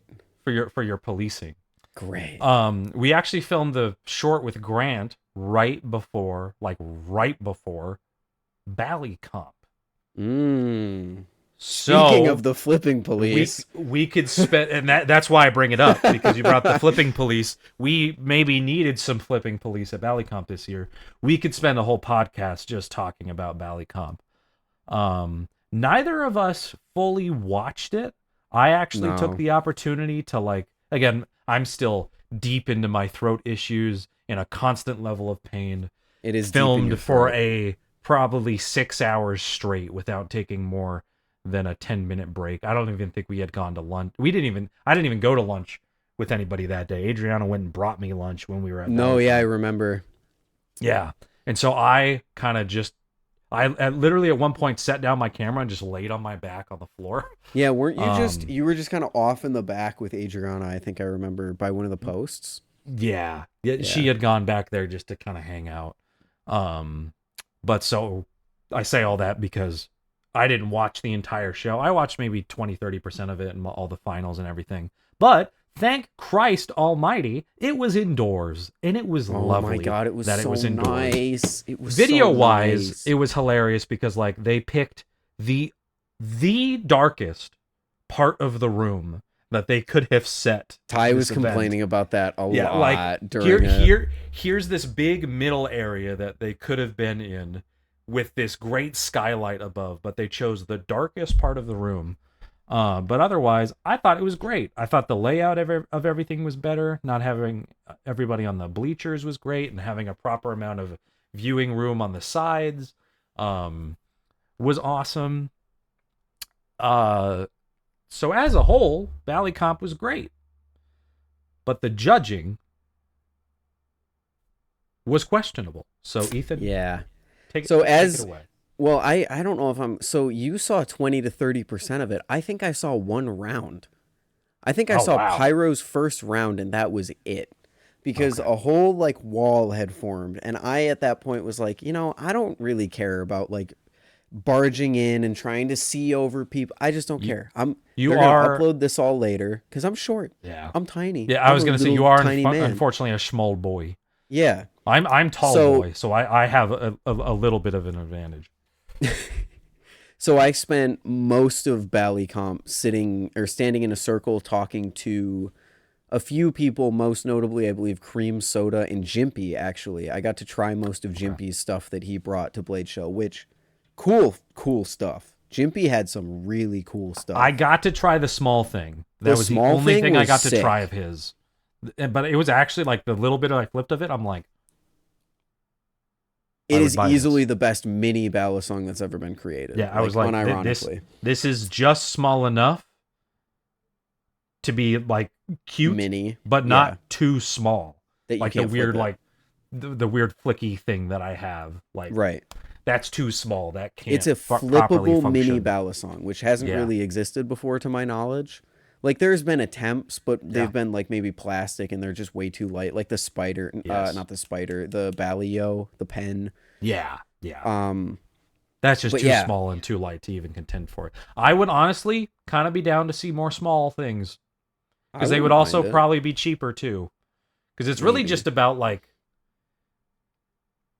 even like if it's just taking the handles and just making them slightly less long and shrinking the machining that has to happen. It's like it's really Right. just kind of it's not taking the full thing and it's just kind of You do have to design around like the you don't have much of a length for the pendulum to swing with the handles, but this is going to waste a lot of our precious remaining time, so I'm not going to get too much into that. But Jimpy had some yeah. really cool stuff. I really enjoyed talking to him. Yes. Cream Soda also probably my if I had an award show, favorite collection of the show because he's a flipper that loves to fan. He does a lot of Okay. like really interesting fan stuff. In fact, he burdened me with knowledge to do a palm fan into a choker fan that to this day I have not Oh, figured out. interesting. But it's so tantalizingly close that you think you can do it and then it just doesn't work. So I've been trying to figure that out. But since he loves to fan and I love to fan, I loved basically everything in his collection. And then for the final few rounds, I stood behind a sign and I kind of held up my camera above the sign to get B roll that I don't even know if it's good B roll or not because I was holding the thing up in the air. But yeah, I didn't see any Bally comp. But I heard a lot of Bally comp. People were Yeah, upset. yeah. People were mad. I believe the judges we had two like notable flipper judges and then Yeah. like a more celebrity, but also like I'm pretty. It was like the Who owner of was the? BRS or something. Okay, okay. So like someone who knows It flipping at was least a bit. yeah, Joff and Josh. I don't Joff, recall. Fat Sad Dragon, Yeah, and Fat Sad Dragon. That's Josh. BRS, the Yeah. BRS Okay. guy. Okay. So like from what I had heard, people were excited about the judging, but that excitement died pretty quickly. Yeah, from what I've watched, like there are some questionable things, but of course we have the luxury. Like when you go back and watch the VOD, it's like you can go frame by frame. You can really focus Right. in on it. The judges have they look at it once and then they're comparing like a thing that they can't watch again to something that happened 2 or 3 minutes ago. Right. It's like if you have two people competing, it's like okay, I need to now remember who I liked better or remember what the first person did compared to what this person like. So it's a complex thing to judge, and some of the more controversial ones I went back and watched, and I'm like, I can see where people were upset, but I Right. can also see like a particular judge leaning in a particular way just based off of like, okay, I'm trying to figure it out. I just got told by the guy, judges, I need a pick. Sure, I think this Right. person. And when you only have three judges, like there's only so much you can do. Which that Looking was a back at it, downgrade. Weren't there like 5 last year? I believe there were five. Yeah, Yeah, I don't know yeah, why they did that. yeah. I'm not sure. Well, I'm curious just the whole logistics of running that show in the first place. Um, but I've gone back and watched a few things like Pyro losing was pretty, at least to the people that were close to him or are close to him. Like that was questionable. Having gone back and watched it, if I knew neither of the flippers at all, I would have picked Pyro hands down. Yeah, same. I don't know. I don't recall how the judges exactly voted. I don't know if it was. I don't think it was unanimous. It was Other 2-1. person. It was 2-1. Yeah. Yeah. And that's the other thing too is like it's so easy when it's just one person that can determine it. So I think it could be refined, but it's just judging a show like that fairly and objectively is always just going to be a struggle because it's like it's not like they have like instant replays. They don't have something telling Yeah. them they did this trick and then this trick and then this trick and then this trick. It's just okay. What did that look like to me? Did it It's overall flow well? Was right. it risky, a lot of subjective stuff. It's kind of why aerials are so like technically it's true. I hate to use the word, but like they're meta.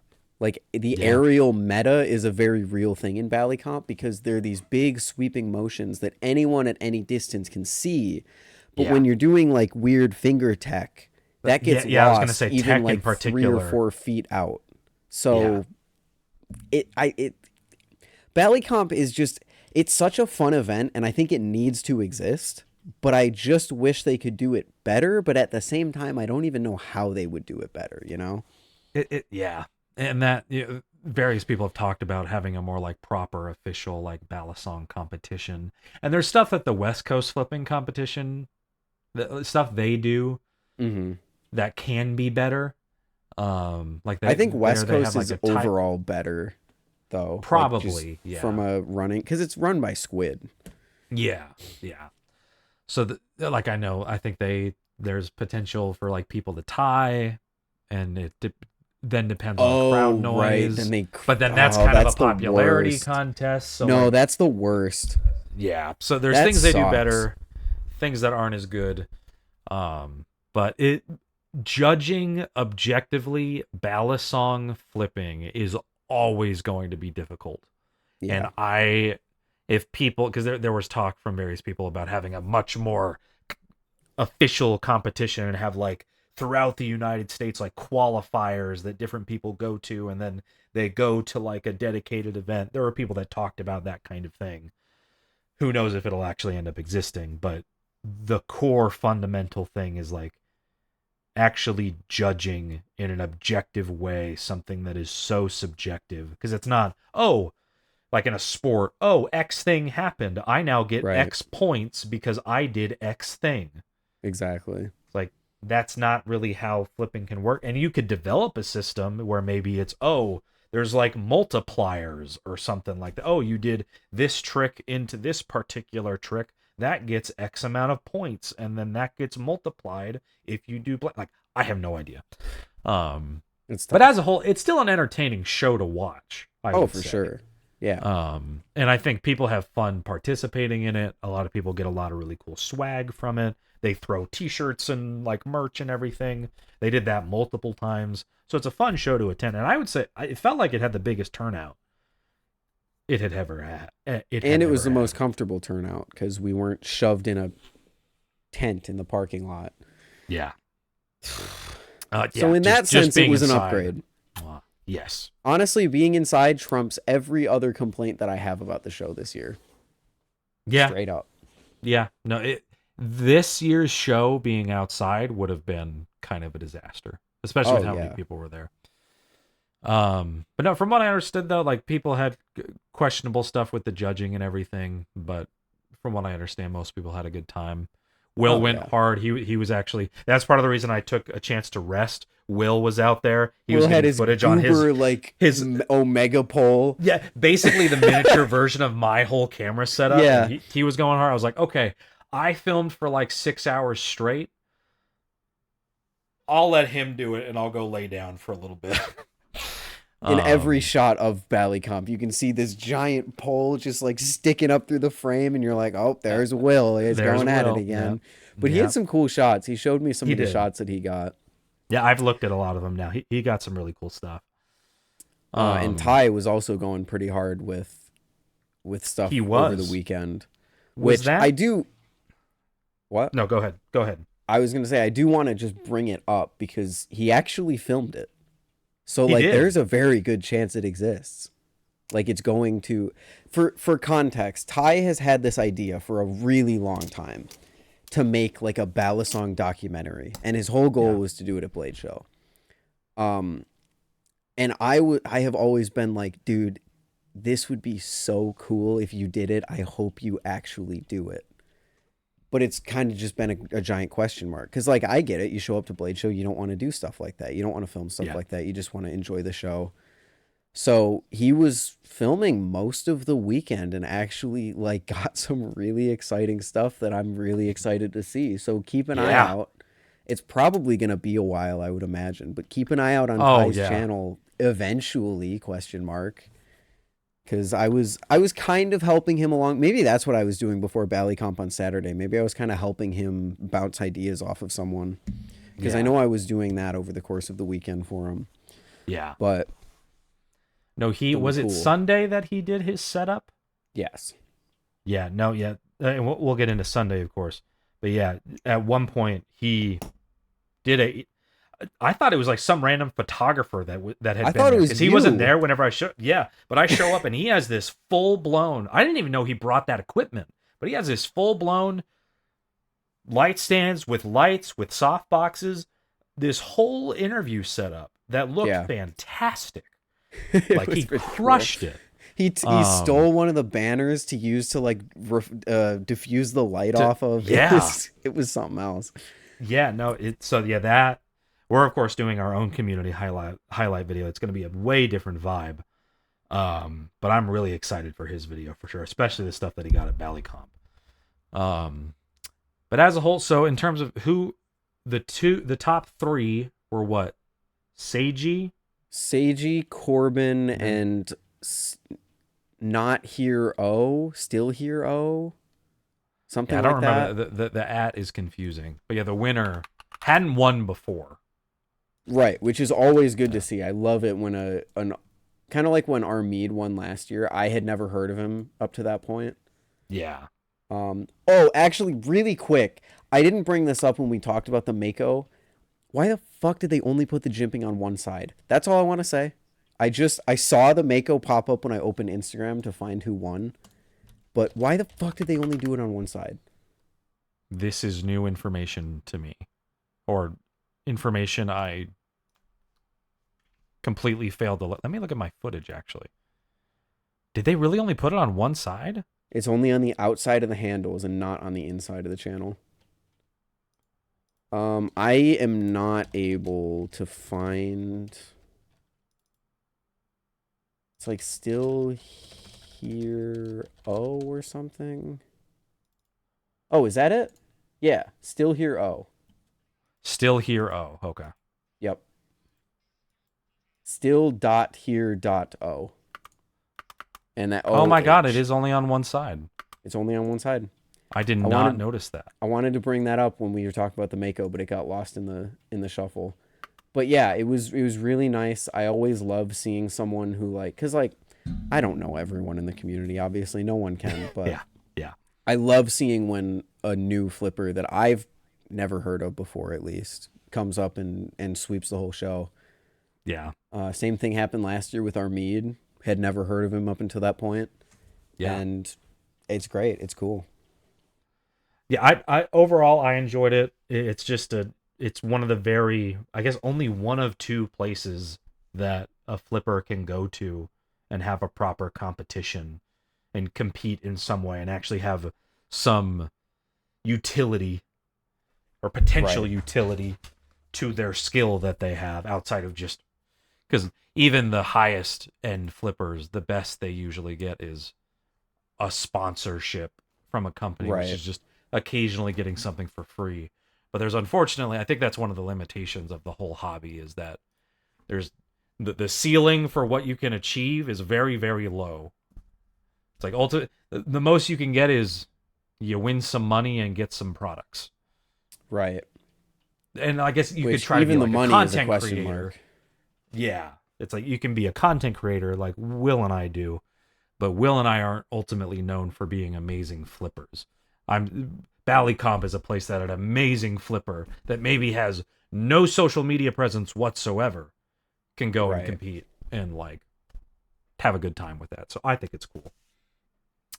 Yeah, Um for sure. so after Ballycomp, we went back into After. the show floor. Yes, we I did. think that's when Will and I shot our video with Squid Industries. That was great. I already talked Yeah. about that plenty. You can go watch that video. It's a good time. Um, that was kind of a normal wrap up of the show. That was the day that you bought your Sasori. No. It was. So I ended off the Yeah. day buying Machine Wise's final Sasori, which I have a habit of. As some, I think it might have been you or it might have been Dalen, but someone was like, "You do this a lot, huh?" And I was like, I guess I do, because I got the last Damascus Kraken. I got That the was last like Prisma Pro of the drop that yeah. I got mine from. I got the last Asori that they had there.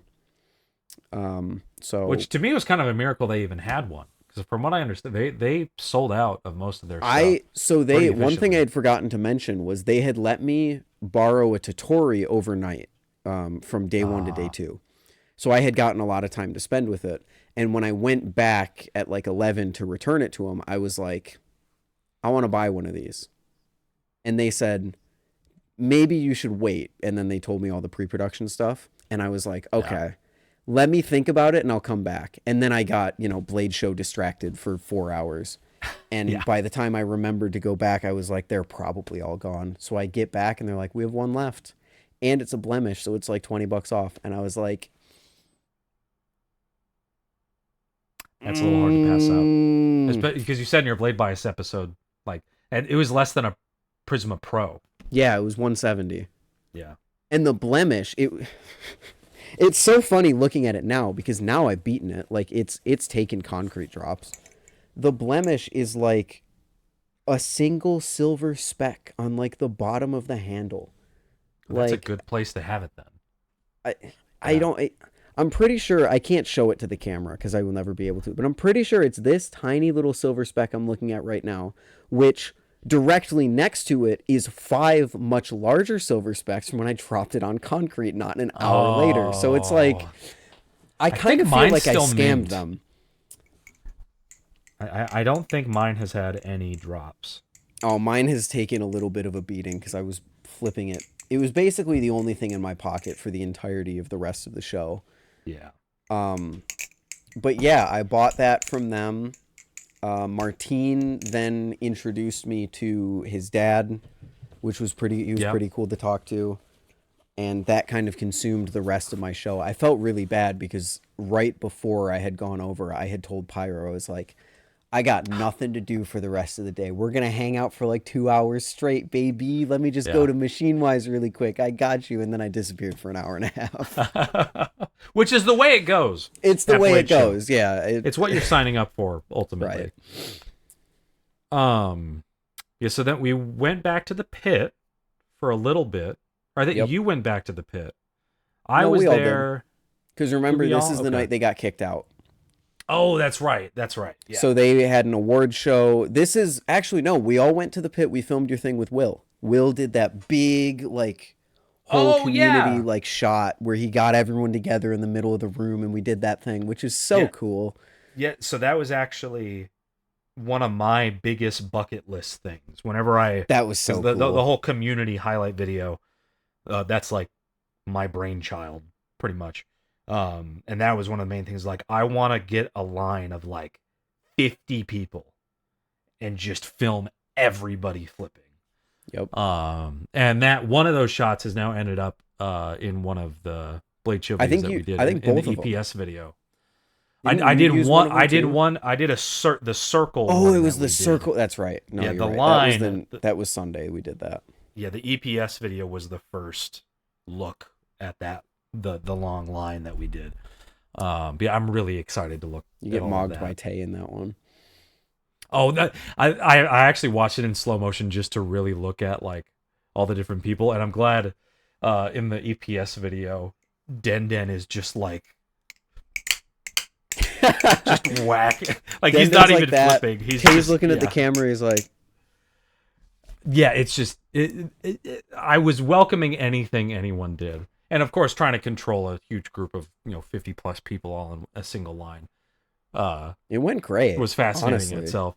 But no, yeah, I was super grateful for everybody that participated in it. Unf- it was I tried to reel him in, but Will, in his stubbornness, just went for it. There was a specific line that I wanted him to say.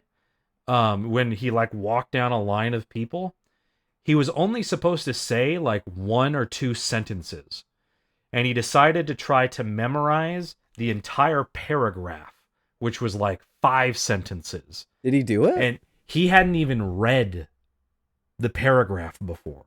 I had Oh. read it to him. He's like, Oh. send me what I need to say. So he walked around for like 5 minutes when everybody was in the line, just saying that paragraph over and over and over and over again, desperately trying to memorize it. And when we had one attempt to get it, and he crushed the whole thing without stuttering, without missing a beat. Oh my God, So, what a legend. Props to him. But I was a little nervous there because I'm like, we got to do this and we have all these people here. But so to anybody that participated in that, it's a fantastic shot. We got some great stuff. And I'm really excited for the future. I'm so excited. And then we hung out for a little bit at the pit, and then I guess we don't have to get too into us getting kicked out, but yeah, they were doing an award ceremony for just like the Blade Show HQ stuff. awards or something. Yeah, and all the flippers were outside of where they were having this award ceremony. It was the kind of thing like people are dressed up like suit and tie kind of event. They had a photographer there like taking pictures of people. Like it was apparently a pretty official thing. And then one of the Blade Show staff people just essentially told everybody to leave. It didn't say we had to like we couldn't come back. Yeah, they said you can come back at 9, I think, which was it was nice. It was nice of them not only to let us finish what we were doing with you guys, but then say that we could be back at a specific time. Yeah. So I can't complain too much, but this is what I meant when I said earlier, because we all kind of fit. We didn't really fit, but everyone went back to the old pit, which seemed about as full as it always have from when we had been there the past 2 years. Yeah. Which is why I say maybe it wasn't maybe as like massive as some people say, but still. Yeah. It wasn't a comfortable fit, I will say that, much like the old pit never was. Yeah. Yeah. Yeah, I'm very glad everybody has moved up to where they are, because it's easier to get to too. Yeah. Now we know. Yes. Now we know that you don't have to go down and around and all the way back up. And yes, there's a single hallway that connects. Yeah, like it's right there. Yep.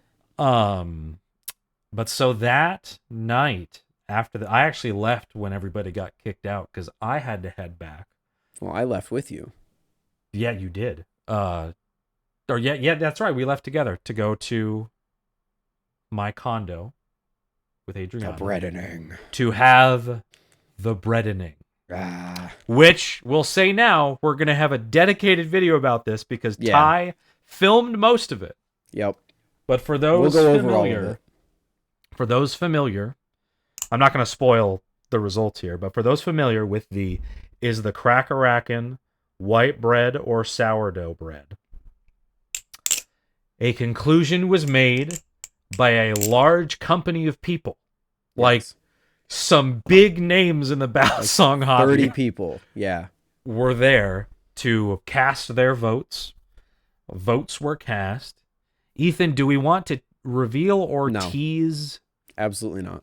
Even the agreement that you and I made afterwards. Nope.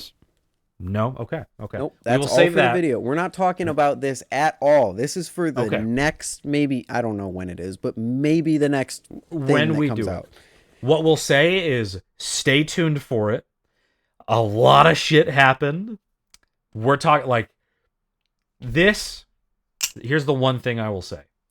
This cracker-rackin' became what was dubbed the talking Kraken. The talking Kraken. For people to give their fiery, passionate thoughts and opinions on different things involving different ballad songs and bread. So I don't think we have footage of all of that, but it did happen. We don't have all that, but just that's where it went. Yeah. It was and pretty you awesome. And I, we performed. No, I'd say is you what performed. I will say. I very nervously stood around. You performed. Don't sell yourself short. We both had to get into a headspace, and things happened that I think I'm still traumatized by. But that we will get into another day. But no, a conclusion has been made. And there may or may not be an asterisk to that conclusion. That's all we'll say. So that's all. So stay tuned for that future video. It was a fantastic time.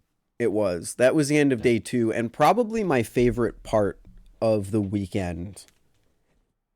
just bar none. That, Like, especially before the event started, everyone was kind of congregating and talking, and yeah. it was just one of those situations of like, I'm standing, I think I was in your kitchen with a glass of water Yeah. talking to like Pyro and Tay and Ty, and it's just like, it's like those work get-togethers where everyone gets Yeah. together and talks about their wife and their kids, but Yeah. like for Balisong people. So we talked Yeah. about our collections and our opinions on Ballycomp.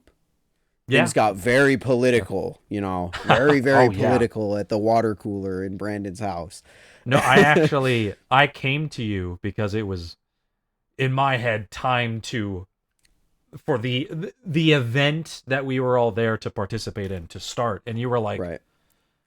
can I kind of want to just hang out for a little bit longer. And I was like, I did say okay, that. I was cool. like, Okay, that's it was fine. so That's much cool. fun. Ultimately, like we're hosting this event. Adriana put a ton of work into it. I want people to just enjoy themselves. We don't have to get into it right away, and that was fine. So I was like, good. I'm glad you're having a good time. And the Great. event was Do your great thing. too. Like that It was a was. whole nother level of fun. But Yeah, it makes me. I do, it makes you appreciate the more intimate moments you get with people that you normally don't get to talk to like that. Yes. Yeah. And honestly, like next year, I would love to just do the same exact thing minus the event and just That would let's be have great. people over to, right? Which is kind of like what we did at Will's house, but in terms of like having the food there and having all the snacks and having like different Right. things for people to try and like And stuff Will's like house that. is very separate. It is. Like Yeah. usually at Will's place, you have the people that go off into the office, and then you have the people that stay in the living room, and then there's the people in the kitchen. It's all kind of very segmented. Yes. Yeah. Whereas yours was more conducive for like a more flowy, open discussion, I would say, which is perfect Yes. because that's exactly what we had. Yeah. Um, So yeah, it was fantastic. We had I an loved it. incredible time. And I can't wait to be able to go through and look back at all that it's footage. gonna be 'Cause good. I haven't seen any of it. I haven't and I'm really rewatched any excited of it for either. Yeah, honestly, we should probably save ourselves for in some way of just Probably. watching it raw. But that'll be a lot of fun. But then, yep, Saturday was yet another. I'm gonna pass the fuck out because this was a very, very long day, but a fantastic day overall. Even with my throat stuff, which was still very much in full force. Fantastic day. Sunday rolls around as we have 7 minutes within our normal runtime to recap the rest of the show. But are we going to 2.5 hours? I don't know. We'll play. We'll it by see. ear. Let's see how long it goes. We'll see. Sunday was. It was meant to be. Sunday is normally my day where I'm like, I'm finally ready to just hang out with people. Not going to try to film anything. I unfortunately had a variety of things that I wanted to go back and film. Just handheld because I didn't feel complete enough in the amount of B-roll that I had gotten. And I got there late because I get to literally outside of the show and look down and I'm like, it'll help you get into Blade Show? Your badge for Blade Show. Oh, So I had to go all the way back, which even with my short drive had to go all the way back and then back into it. And traffic was really bad on the way back. So I didn't get to the show on Sunday till like 10:30 or 11. I think even later than that because that's when we got there, and I don't think you were there yet. Okay, yeah, it was. I don't it was think pretty you. late. I remember being like, I remember distinctly thinking, okay, I guess I'm glad we didn't get here like at opening because Brandon and Will aren't even here yet, so it's not like we're. I was supposed to be. I was supposed to be there by like 10 on the dot, but instead I got there at like whenever I did. But filmed a little bit of B-roll, but did ultimately get to just sit and hang out for a little bit with different people. Machine Wise was gone at that point, so I just kind of dumped my stuff behind their booth. Their booth was empty. And just kind of hung out there for a bit. Talked some more with Grant and with Lucas and with Zippy and Jerry and just everybody there. Got to try some stuff finally that I hadn't gotten to try. That's when I really sat down with some of the Squid Industries stuff and really got a feel for that. But Sunday's always a short day. But this is another separate video that we will be producing. We had a special plan on Sunday. Yes, we did. We had a pact, Brandon. A pact. We made on this very podcast. The previous podcast here. One rule. Don't touch the Necron. Oh yes, yeah, yes, that was our one rule. That was our one rule. And I didn't didn't even either. see one in person. The people had them, but I didn't even see one in person. But it gets to like what, like 12, 1 o'clock, and we're Yeah. like, you ready for the pilgrimage? Because Benchmade, or the thing we're getting into, the Benchmade Necron was in the completely other room. So Yeah. we had to go there. It was actually only my second time in that room because It I was had my just popped first in and there to only grab some time. B-roll. Yeah. Which is the biggest room of the whole show, which is hilarious. But we go in there, and we're not going to go too in depth with it here because we're going to have a whole dedicated video because we filmed actually us going through this experience. And it was an experience. But the recap of it was we tried it, multiple different variants of it. Don't One of spoil the anything. no, I'm not. Okay. But so we tried multiple variants of it. The lead Yeah. marketing person, or not lead marketing, but one of the head people of marketing at Benchmade was there. He gave some fascinating insight into it.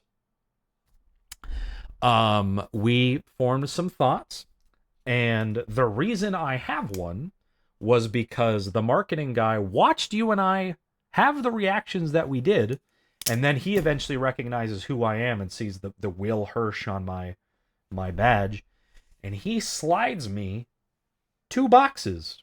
Slides. Is like, He just dunk. He put his whole dick out on the table. Just yeah, he dunk. flopped it. Like, I'm like, at least take me to dinner first, maybe, like, And I don't know, with the rub size of my those back. boxes, yeah, The it was boxes are a as big as the Squiddy XL box. They're yup. huge. Well, I'll Mm-hmm. show that up again. I'm going to save all that. But I did not buy this. This is one of 2 review units that we were given, and I'll save the deep dive for it. But the recap, not in terms of the flipping, is that, and not even in terms of necessarily the materials, this is the most bafflingly built balisong that I believe has ever existed from anywhere close to a mainstream company. To a point that I am actually frustrated and I want them to do better. I will give the feedback to the person, like the marketing guy that is our contact. But there are some baffling decisions made with this thing. Did you see the update they posted on Reddit, by the way? Yes, Okay. I am actually one of the top comments on that post. Oh, I've had that's many, right. I forgot. yeah, I've had many people send me that, and I'm like, like, just screenshot the Reddit post, and I'm like, oh, I saw it. Boy, howdy, did I see it. Yeah, can I say what that is? Because that's public knowledge. I Or do mean, you want that's me up to to say it? you. I don't. I'm. The You have a warranty? lot of thunder. I don't want to the steal any of it. the warranty is bullshit. They came out and said, oh, actually, this is how the warranty works. The warranty they have is still illegal. Whoops. And I guess in terms of potential spoilers, a bunch of T6 screws. And surely, on a modular balisong with modular weight, disassembling it in any way wouldn't void your warranty. This company Would made it? us. Would it? But yeah, we'll save the rest of the thoughts for that dedicated full video video. because Sam, lovely Sam, filmed us getting our first reactions. I cannot wait to watch that footage because the reactions we had were fascinating. I'm not even Yeah. going to say the specifics, but I can't wait to see just the look on our faces once we get into it. Because it was One of my favorite like Twitch clips of the show was that. yeah. Yeah, it was incredible getting to do that and having the 2 Benchmade employees watch us just kind of like, Felt so awkward, but it was. yeah. But we It have was lots funny. of thoughts. Will and I will be producing a dedicated video about this thing, and it will be one of the most candid and direct and intense videos we've probably ever done. But in terms of our thoughts, we'll save that for later. After the show, I was a part of chat. were you part of the group of people that was weirdly just hovering around the show while people were breaking down their stuff, or were you in the pit Yes. at that point? Okay. Nope. That's I always a fun spent vibe. I spent most of the time with Zippy. Oh, Zippy and okay. I Okay, talked a yeah. lot for like the last like hour and a half, and then beyond of the show. And I actually got some stuff from Zippy. You know, That's got right, you the did. got the Orion spacers, and he so graciously gifted me a Cycloid HD so that I could continue. I could talk about it again on my channel. I actually was flipping the Cycloid HD quite a bit today, trying to feel out my thoughts on it, and it's still pretty cool. Wish I could get it to a balance point I strongly preferred, but Yeah, I think that's what are you the gonna do? one thing with it. But that is for a more dedicated video Yes, specifically. yeah. Um, But no, like being there while everyone's like taking down their booths is always fascinating. Like I that was weirdly the most I directly talked with Lucas because I oh, actually really? I you didn't know this. I told him what happened at the breadening because I thought he would find it fascinating. It was like we had a group of 20 to 30 people passionately debating the dumbest argument specifically about your product, and Didn't I just someone need you to know that. didn't someone say, wasn't it like Grant or Dalen or someone at the breadening say like, what if Lucas? Just imagine if Lucas was here right No, now. I said that. I Oh, took it the was talking you. crack and I was just like, can you fucking imagine if Lucas was here? Maybe I should have invited him. There's a chance he would have come. I That have would no have been idea. something else. Holy Yeah. shit. But But no, we yes, had a lot of other people there. stay to the Um, end. You might get like little one of one trinkets from oh yeah, those are companies sick, right? Mine's who still in want my to sell backpack. stuff. Yeah, Um, I thought those were sick. yeah, I think someone said like they got a couple stands from Squid. Squid went around and passed Yeah. out these keychains that are Squiddy C. Is that what this was? Squiddy Yeah, the C Squiddy C. heads Yep. with Squiddy Yeah. C's on keychains, which like they didn't give out the rest of the show. Normally, Yeah. like at the show, they just had like the standard Squid Industries bag tag. Yeah. Yeah, but no, that was great. And it's always sad. It's like I something I always do, not even with Battlesong related stuff, but just especially because I'm filming a lot of things. Like whenever I'm on vacation and I go somewhere that I really like, I always take a last look Yeah. of just disconnect and just look. Don't talk. Don't look at a phone. Don't try to take a Mm-hmm. picture. Just absorb the moment. And I did that right before exiting the room of Blade Show. And it's just that's when it's just that final moment of like the real show floor experience existing. And so that's fun. And then we went to the pit, and that was actually probably the most substantial amount of time that I spent at the pit, and had a great time with that. Yeah, because you were That talking was about. when I went on the journey of trying to figure out how this mother trucker is built, and discovered all the horrifying things I discovered. And you tried to sit me down. You're like, I'm going to give you the full rundown. And And it then didn't happen. we had the Blade Show distraction thing, but instead of like going off and getting lost, we were sitting like almost back to back, We just were. having two different conversations. Yes, we were, and we never got to it. We did on We never Monday. got to it. We did not get to it that day, which was hilarious. But we had that lull. Was there anything major for you that happened Sunday at the pit? I would say I got to talk to Rob Heath, smaller YouTuber who I shouldn't even say He smaller, a newer YouTuber. he filmed me disassembling this, Okay. and Talked to so him a yeah, lot, and he yeah, super cool guy, super chill dude. Great. yeah, It's always nice talking to people in person because you can't get a vibe over the internet when they make content like that. yeah. So That's when I probably got to sit down and talk to Remshi. Remshi is fantastic, awesome love person, Renshi. great products too. Got to try some of his stuff that he had brought that I hadn't gotten to try yet, and just got to have a little bit of a sit down with him, which was a lot of fun. So we had a lovely time at the pit, which is kind of the end of the Blade Show experience. Normally, Right.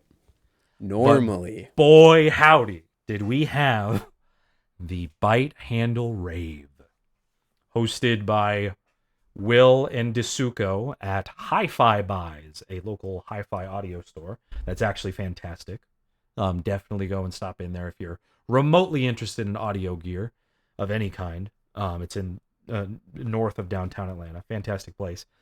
We were going to have a ballad song rave for the very first Yeah. time in the history of the world. This is the first ballad Yeah. song music event that has ever existed in the history of the world.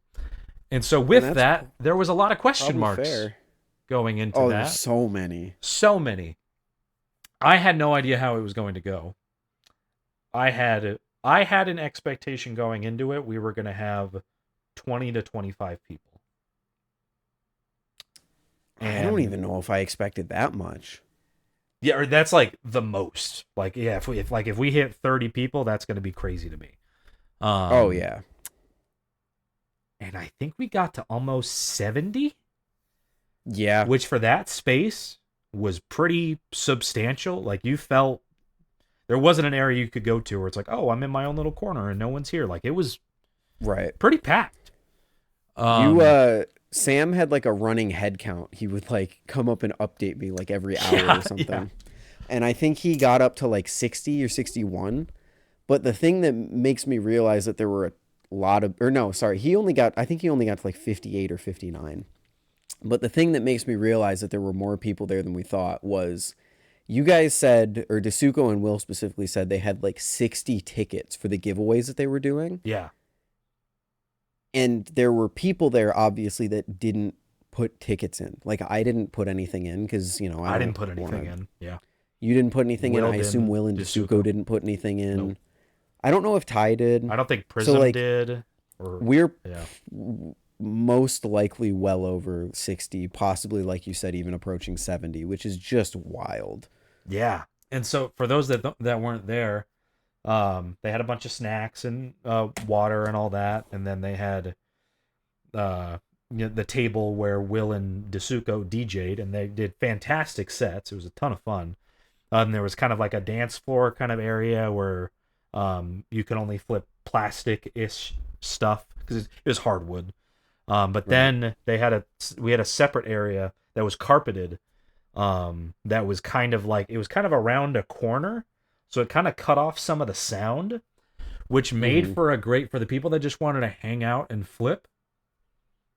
They got to do that, and the people that wanted like a rave-esque experience and wanted to jam out to music and dance and like go crazy, have a lightsaber fight like I did with a guy. Um, it was fantastic. It I was. honestly, some people I think thought it was lame that were there. I thought it was a great time. I didn't hear anybody Really? that I don't had think I've heard anyone say it was it lame. was one particular person that is a fascinating character that I won't name. I'll tell you after the stream. But I guess he was there for most of the time, but then left and told everybody that it was super lame and doesn't know why anybody would go. I thought it was Hmm. cool. Everybody seemed to have a Yeah, good I thought it was time. sick. Um, and it felt safe too. We didn't have any security issues. We didn't have any like weird. Nothing was broken. Nothing was Oh, stolen. Um, what was that? What was I mean, there was something that happened, but it wasn't the in the show. firework?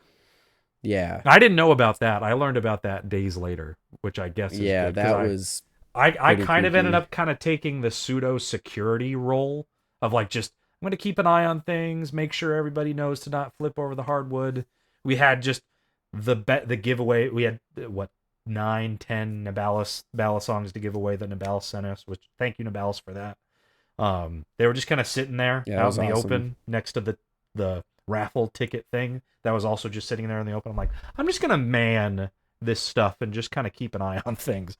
But even with that, there wasn't any like even if I didn't do that, I don't think we would have haven't had any major problems in the building. Thank you, Pyro. Or whatever that group It was. wasn't Pyro that did it, but Pyro was there though. yeah. Yeah. But yeah, it was not Pyro that did it. But no, I thought it was great. And you are It not was a so music sick. event person, so what did you think? Dude, I really did think I was going to be one of the people who was like just in that little like offset corner, flipping the whole time, maybe talking to a person or two. But like loud music with a ton of people, shoulder to shoulder touching, like it's just not my calling. Yeah. It's not my thing. I would rather be literally anywhere else. More specifically, like with headphones on, Yeah. because speakers that are that loud, you just can't get any like good detail out of music. And I love listening to the little stuff in music. But man, did I have I had a good time. It was fun. Even Remshi was one of the people too that was kind of in the same Yep. boat of like, I am not this kind of person that likes this kind of stuff. Had a great time Hmm. from what I understand. Like Remshi thought it And was a blast. the people who really want to go to town went to town. They Tay, I did. know, was going Yeah, pretty I think he fucking didn't crazy. stop. Yeah, like it was crazy. No, he didn't. Um, it was sick. It was Yeah, like it went from an event that I was like, okay, I honestly think this will be like it'll be cool, but like, yeah, whatever. I could take it or leave it. I hope it's there every year. I hope they keep doing it. yeah, yeah. No, I because it wasn't just even like random small, like just random people either. Like you like Zippy was there, Buffalo Dingus, Haunted Toadstool, is Remshi, Dalen and Martine had left by that point, unfortunately. But like a bunch of our Patreon supporters were there. Um, Remshi, Pyro Tay was Flipper, there. yeah, Tay was Pyro, there. yeah. Yeah, Other so it was, pyro. yeah. I think Sad Dragon was there Yep, too. I think, yeah, just wonderful group of people. it was Um, great. and yeah, I would do it again. And I would too. I think it was a great time. So and huge props to Will and Dasuko in particular. They crushed it with all their stuff and like didn't have any major like audio hiccups either, which is a huge win within And I that think world Tasuka was too. streaming the whole time too, which went like pretty well. Like it Yeah, just overall went so much better than I yeah, think anyone could have expected for a first time doing something like that. yeah. I got to pull an old switcheroo. I had one of my my special little boys on me after we had given away everything, and the night was ending. And I came in and I'm like, we have the classic Steve Jobs one more thing. And I just dropped on everyone. I think the only person that didn't know that I was going to do this was Dasuko. I had independently decided to do this in my head to give I didn't know you were away going to do it. a spider knife. And that just felt like the most appropriate way to end things. Vaver, one of our Patreon supporters, and he also makes content, won the spider knife. And that was only one of two spider knives that you gave away that weekend. That was only one of two spider knives that I gave away. You want to talk about that, or do you want to get there as we wrap Well, up our Blade Show let's finish experience? Sunday Okay. first cuz Okay. that was Monday. Yeah, or yeah, so Sunday, fantastic. We all ended up going to Velvet Taco It was afterwards. so And good. I want to go back there. that's where courage was born. Yep. Courage. And And that's where we inundated the poor people with like 30 people on the outside yeah, patio as we took up every yeah, table yeah, that they had yeah, out there. yeah. I showed up at what, like 11:20, 11:30 when they closed at midnight. I chose to not get anything because I'm like, I can get this anytime I want. It's like 6 minutes down the road from me. I'm gonna prioritize other people getting it, and we got there really late because the thought was that it was supposed to close at 2, That's what I had heard. but I not thought on they closed at Sundays. 2. Yeah, not on Sundays.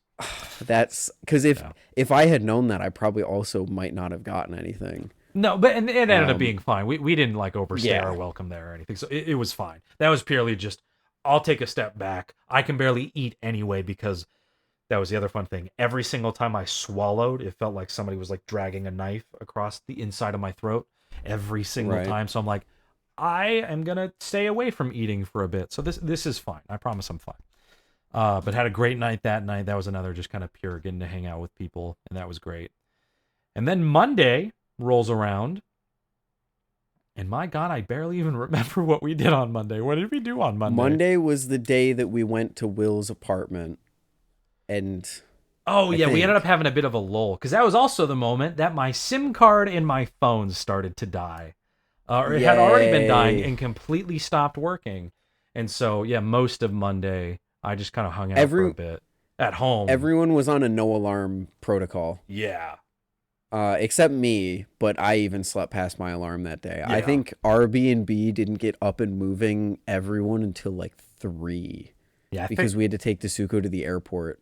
So yeah. we did that, and And then then we we went to went to Will's Will's. place. Yeah. No, no, we went to Iron Age, Oh my god, and what the then we fuck? went to Will's place. What the How fuck did is we wrong forget with that us? one? Holy We cow. both forgot that we went to Iron Age.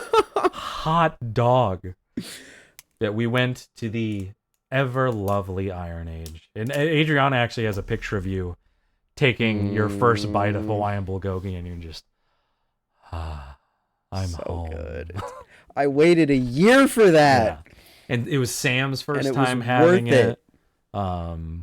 And yeah, with our little section of things, that I sat next to Ty, and we had, I think, Mint, and then Sam, and then you and Adriana. That was our little cluster for our side of the table. Wonderful time, great conversations, great food. Then we went and got ice cream afterward, revisited our spoon spot, which I will not elaborate on. I will just label it the Nope. spoon spot and move on. I will only say that I didn't bring it. Yeah, I wanted our spoons to touch, but they didn't. Maybe do I need to make the spoons do a bell song? Can our spoons touch that way? I could. That'd be It's so possible. sick. Combine. What do we have? 3 of them? 4 of them? I think we have 3 of them. I think we have 4 of them. But just an individual handle for both, or one spoon, spoon for a blade. I'll do it. I will make those spoons into a bell song, God willing. We'll call it the Then we went to Will's apartment. Yeah, then and my crash from Blade Show, because usually after a big event like that, I crash pretty hard, like mentally. Yeah. I was kind of experiencing it like towards the end of the day on Saturday, but then I had the whole Sasori thing, and it kind of boosted me back up. Yeah. So my hard crash of like, gosh, I just need to be away, you know, was combined with Brandon showing me basically everything that he had unboxed with Will in the latest Amazon unboxing, which resulted in me being probably the most depressed that I have been since I have started the hobby all the way back in 2021. I would agree. I was concerned for you as you went through all that, because you got the carrot one, the fishbone one, the hot dog, the replacing the blade one, the updated that spider locked knife up inexplicably. Yeah, because a screw fell out. We figured out later. And the spider knife. Yeah. Well, what spider knife? I think it surely couldn't have been our spider knife. I think you're really gonna enjoy the blade bias that I made on this. Oh, you shot it already? Oh, I need. When does it go up? I did it. Is it uploaded? Can you send me the? Oh, okay. It's not. I did it last night at 4 a.m. What? But you did what? What did you unbox, Ethan? I unboxed a wooden crate with a spider web on it. But not just inside was a piece of actually kind of nice foam.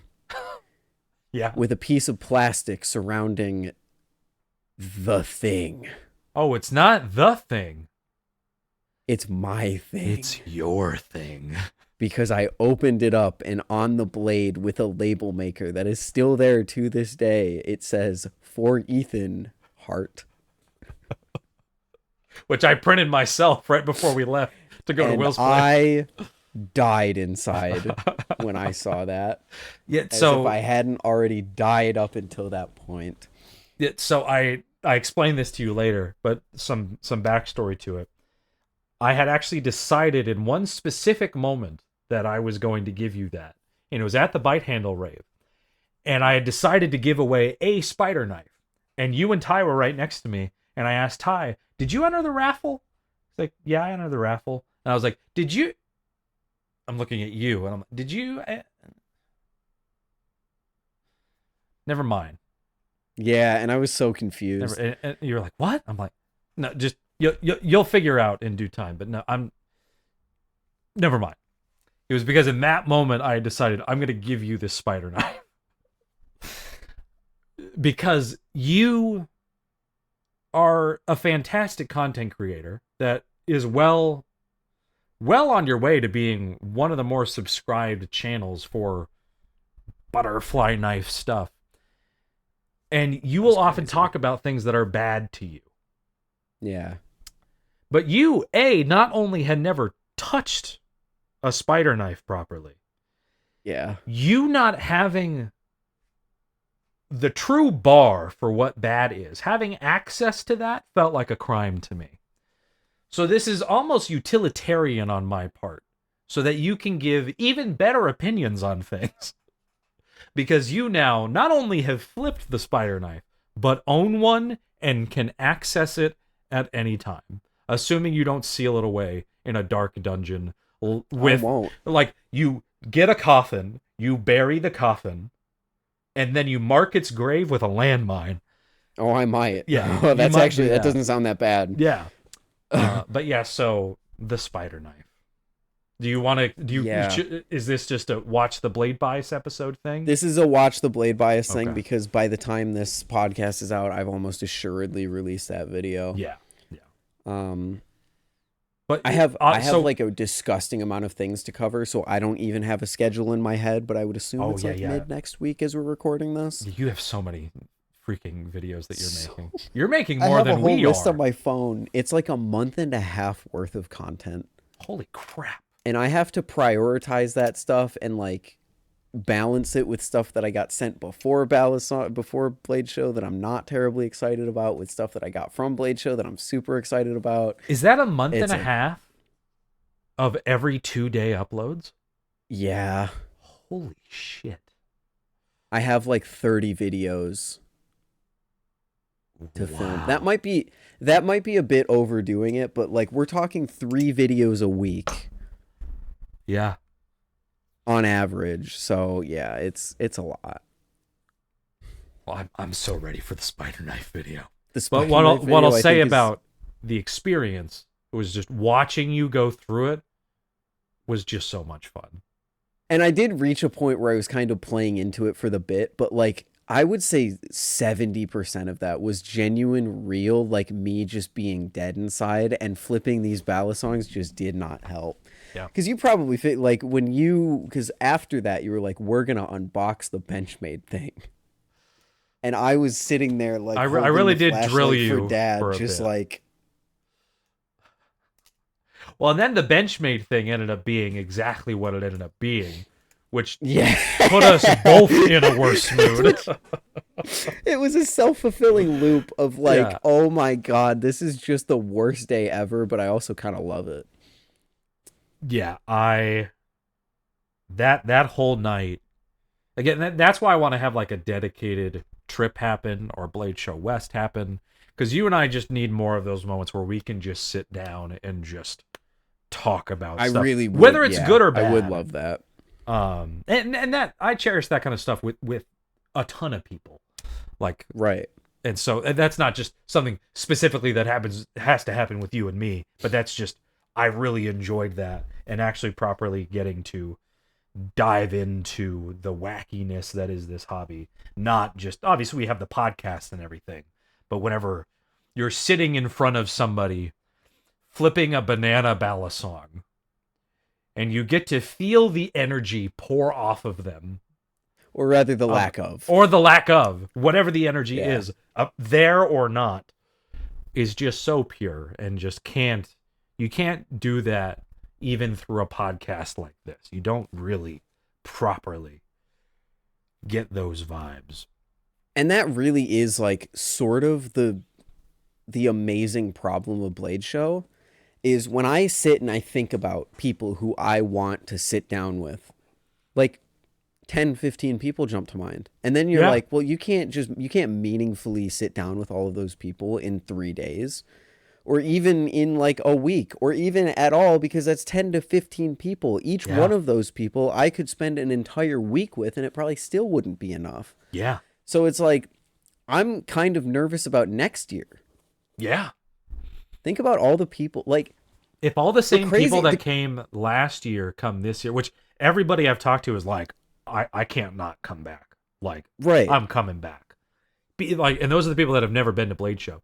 If those people go, and more people, and whatever content creators pop up in between now and then, because even people That's what I was gonna say. when did Rob Heath make his first video? Beginning of the year, I want to say. Yeah, so I believe it wasn't even his first ballad song. His first video was 6 months ago. Yeah, like, cause think about, I was the same. I popped up in November, and then I went to Blade Show the next year, and then Yeah. everything between us happened the way that it did. Yeah, even the Buffness only just started making videos barely a year ago. Yeah. And that like his first videos are like very shortly after or before Blade Show. Right. So like people like that, I don't even think I knew who Remshi was properly last Blade Show. I of course tried the Kuno, but I didn't like really properly know who Remshi was or like have had a conversation with him. Nah, that's my C's nader right there. Widowy? And I'm not gonna explain that Widowy? one bit. Widowy? Widowy. Widowy. Widowy. We're the Alpha Sigma's Widowy. Jack has permanently ruined my brain. Yeah, I think he's set us back multiple grade levels in. Yeah, no, he has Widowy. Jack and Beaver have. Yeah. Oh my gosh, what a duo. But no, it's a wholesome time. There are weird people. There was one interaction in particular that I had with a particular person that I won't name that was, in a word, baffling. Not like in a like uncomfortable way, but just, wow, you exist in this way. Hot dog. Wow.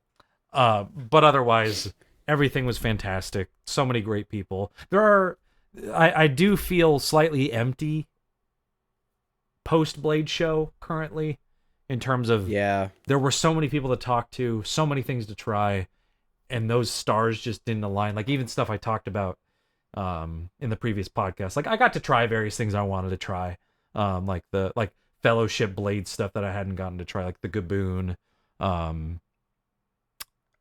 which I thought the Invar Gaboon was fine. I didn't like it enough to want to buy one, but it was really cool. I did get to try a stock replicant for the very first time, like completely 100% stock, and thought, I see why people like it, and I see why people want to mod it to oblivion. Yeah, I didn't really like the Invar. But even like I wanted to try a stock Benchmade 51. I wanted to try a stock Benchmade 42. Both of which I had access to multiple times for an extended period of time. Really? Oh, I miss that. I didn't get to try them. Damn. Yeah. And mostly just because I spaced on it. But it was just the go nature of the weekend. Even when we had some lulls, like on Monday, I was dealing with my phone. I was dealing with stuff with our dog Pippa, dealing with my phone. I just said that. The phone, Pippa, my throat, all that happening at the same time. So right. I think if I didn't have all that going on, I would have been able to focus a little bit more in on Blade Show. But still, I'd give it a 9.5 out of 10, even with with my very high pain tolerance, the consistent level of pain I felt the entire weekend. Then we had a good Tuesday too. You guys were here on Tuesday. Yeah. Went to the arcade. Yeah, went to the arcade, round one. You won a fuck ton of things. Adriana won. We all did. You won me a thing. I didn't win anything. I got tickets that I could have bought somebody's stuff with. But that was great. Just getting to hang out. I need to post pictures. It's right here. I have our car. Oh, the lads. Our car picture that we took at round one. In here you have Will, Adriana, Pyro, Barb, Ty, you, Sam, Will, and me.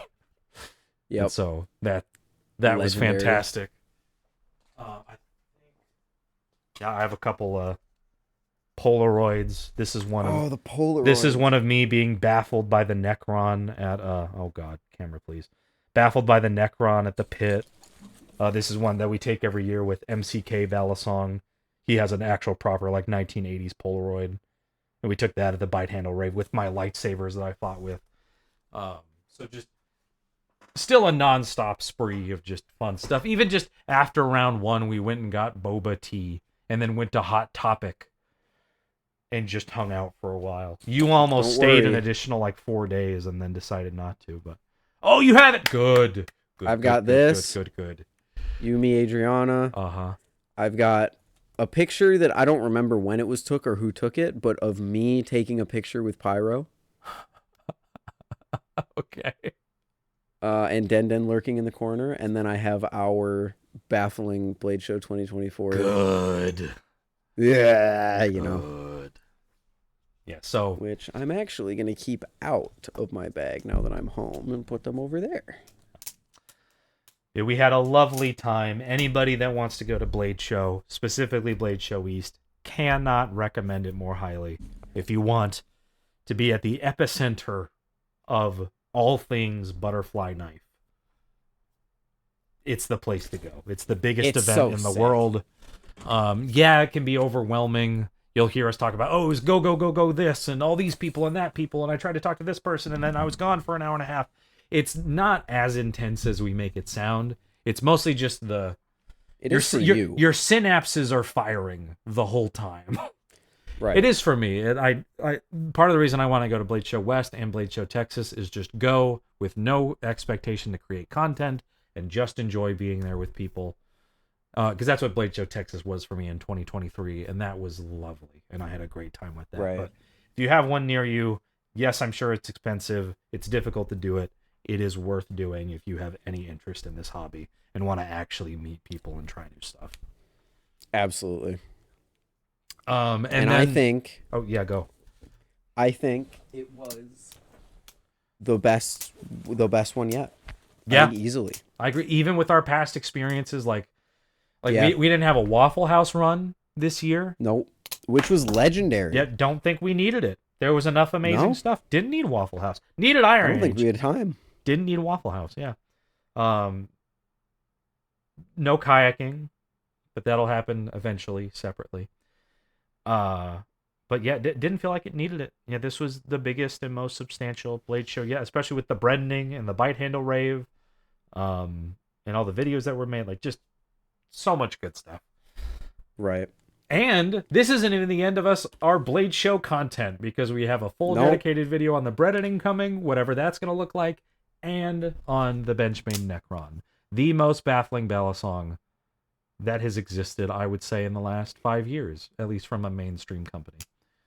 And realistically, this podcast could have been split into two at this point. So yeah. We have so much. We could have had a stuff. separate podcast for each individual day. Yeah, we could have. If you want more of that, let us know. If we need to do the things we missed podcast, let us know in the comments. And also, if you have questions about the show, anything we didn't talk about, I'm sure there's stuff we missed, stuff you maybe want opinions on that maybe we have opinions on. Of course, let us know in the comments. We're both pretty good about responding to that kind of stuff and those kind of questions and everything. But yeah, I don't really feel a need to wrap this up too crazy, because we're going to be circling back to a bunch of these topics anyways. Yep. You want to sign us out? Legendary. I think one more. In a word, I think legendary. this Blade show has reinvigorated the hobby in a way that I really haven't seen before. Me too. That's a great place to end. You actually said we've talked about this before, but I think you said in one of your Blade Bias episodes that you were coming very close to or maybe you said this in your live stream. I think it was a stream. It was a stream. Yeah. That you were coming very close to winding down producing Balisong content. And to be clear, coming close is like thinking about it in the first place. Yeah. Like, I'm not saying I was ready to hit the red button and upload it's the end Blade Bias video, but like it was bouncing around in my mind, Yeah. unlike any other thoughts, I guess, right now. It was bouncing around in my mind a little more than it probably should have been, but Blade Show has completely put that out to pasture, let's just say. So Yeah. Yeah, it's been nice. I'm reinvigorated in terms of the people that we know and wanted to do more collaborations. I want to go visit Squid Industries again. I want to go visit Machine Wise Oh, I want to go again. visit Machine Wise. Like doing that kind of stuff. Want to do that. I genuinely, for the first time probably ever in the history of me being interested in battle songs, actually want to pursue properly getting better at flipping. Which, did you see my clip I posted on Instagram I today? did. It was very good. Cool, cool. I know I'm still by no means have great flow and am not doing super complex tricks, but that was a long combo that I was really I'm happy not with. going to flipping police you on that one. Okay, cool. You did good. I did everything properly, and there was a helix in there, which was the main thing that I incorporated. And doing 2 aerial to chaplains on the stock Volp is a challenge, but I did it. A little difficult, Yeah, yeah. but I did it. Um, but no, yeah, I want to get better at flipping. Ty inspired me a lot with everything that he made and having conversations with him. Apparently, we inspired him to want to revamp his life, which was cool to see too. So yeah, all around, very pleasant thing. But yeah, I feel it's another reason I want to have more Blade Show experiences throughout the year, and thankfully they're pretty spaced out because you have Right. you have East in June, Mm-hmm. West in October, Blade Show Texas in February, or I think it'll be Yeah, in March it's this year. perfect. And so Texas and East are kind of close, but I intend to go to all three are of those Texas moving and West forward. and oh no, you said Texas and East. Yeah, but I guess what there's a 4 month gap between East and West, so I guess that they're Yeah. all decently close together. The They're farthest apart are they're pretty evenly spaced. yeah, I think there's a 3 month gap, a 4 month gap, and a 5 month gap. But the biggest gap is like a 5-ish month gap, which still isn't that crazy. But I intend to go to all those moving forward, mostly because I feel so reinvigorated. Aren't they all 4 months? Well, because West is in early October, and Right, so Texas is 4 months in from East. Texas is in the middle of March. Oh, in the So that middle would of be March. 5 months, yeah. Okay, I thought Last year it was in February. I think. Oh, Let me okay. look it up right now. I believe this year it's middle of March, March 7th and 8th. So actually, almost exactly 5 months after Blade Show West. Okay, that's fair. But yeah, it just always gets me re-excited to be involved in the community and just getting to meet more people and everything. So I would love to be able to go to every Blade Show event every year, even if 2 of them would be for leisure and 1 of them would be mostly because I have friends and family in Texas that I'm gonna go and visit anyway. So a good time to do that is March. So but yeah, incredible time. I'm so glad that we got to hang out, even though it feels like So good. I feel like we hung out a lot, but also barely at all. Yep, because it also feels like so long ago. Yes, it does. It feels like yesterday and 2 months ago at the same time. Yeah, But that's because it's all so great, and we get to do so many cool things. it is. But it's definitely time to wrap it up. Do you want to sign us out? Thank you all so much for watching this incredibly, ridiculously long Blade Bias podcast. I hope you enjoyed the special extra hour and a half of content that you got because we weren't planning on going that long. But when you talk about something as storied as Blade Show, there's kind of nothing you can do about it. Yeah, As always. Especially this Blade Show. Yeah. This was a different level. Where each day kind of comprised the excitement that like the previous entire Blade shows did. Yeah, like just Saturday feels like enough things happened to cover an entire Blade show. Yeah. Yeah. It feels like 2021 or 2022 just on one day. Yeah. Yeah. That's crazy. Yeah. But yeah, as always, I'm joined by my wonderful co-host Brandon Baker of Brandon's Balisong Corner and of the co-host of the Will Hirsch YouTube channel. You all know him. Of course you do. You know some of me.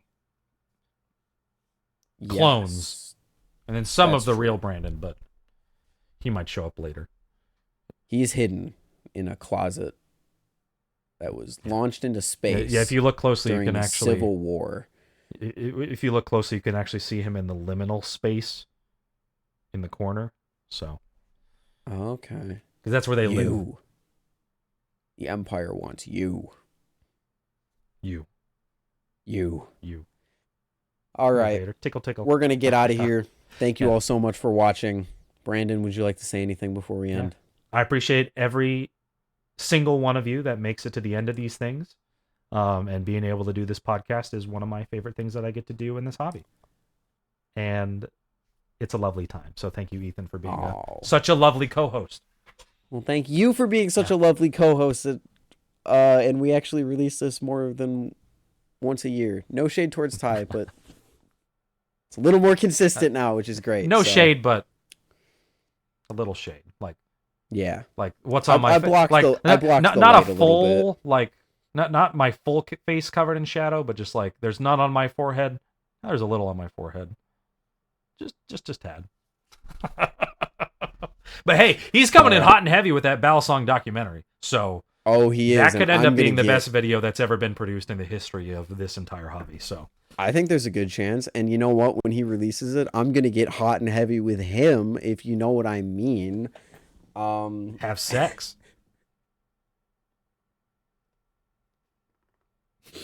Okay, bye.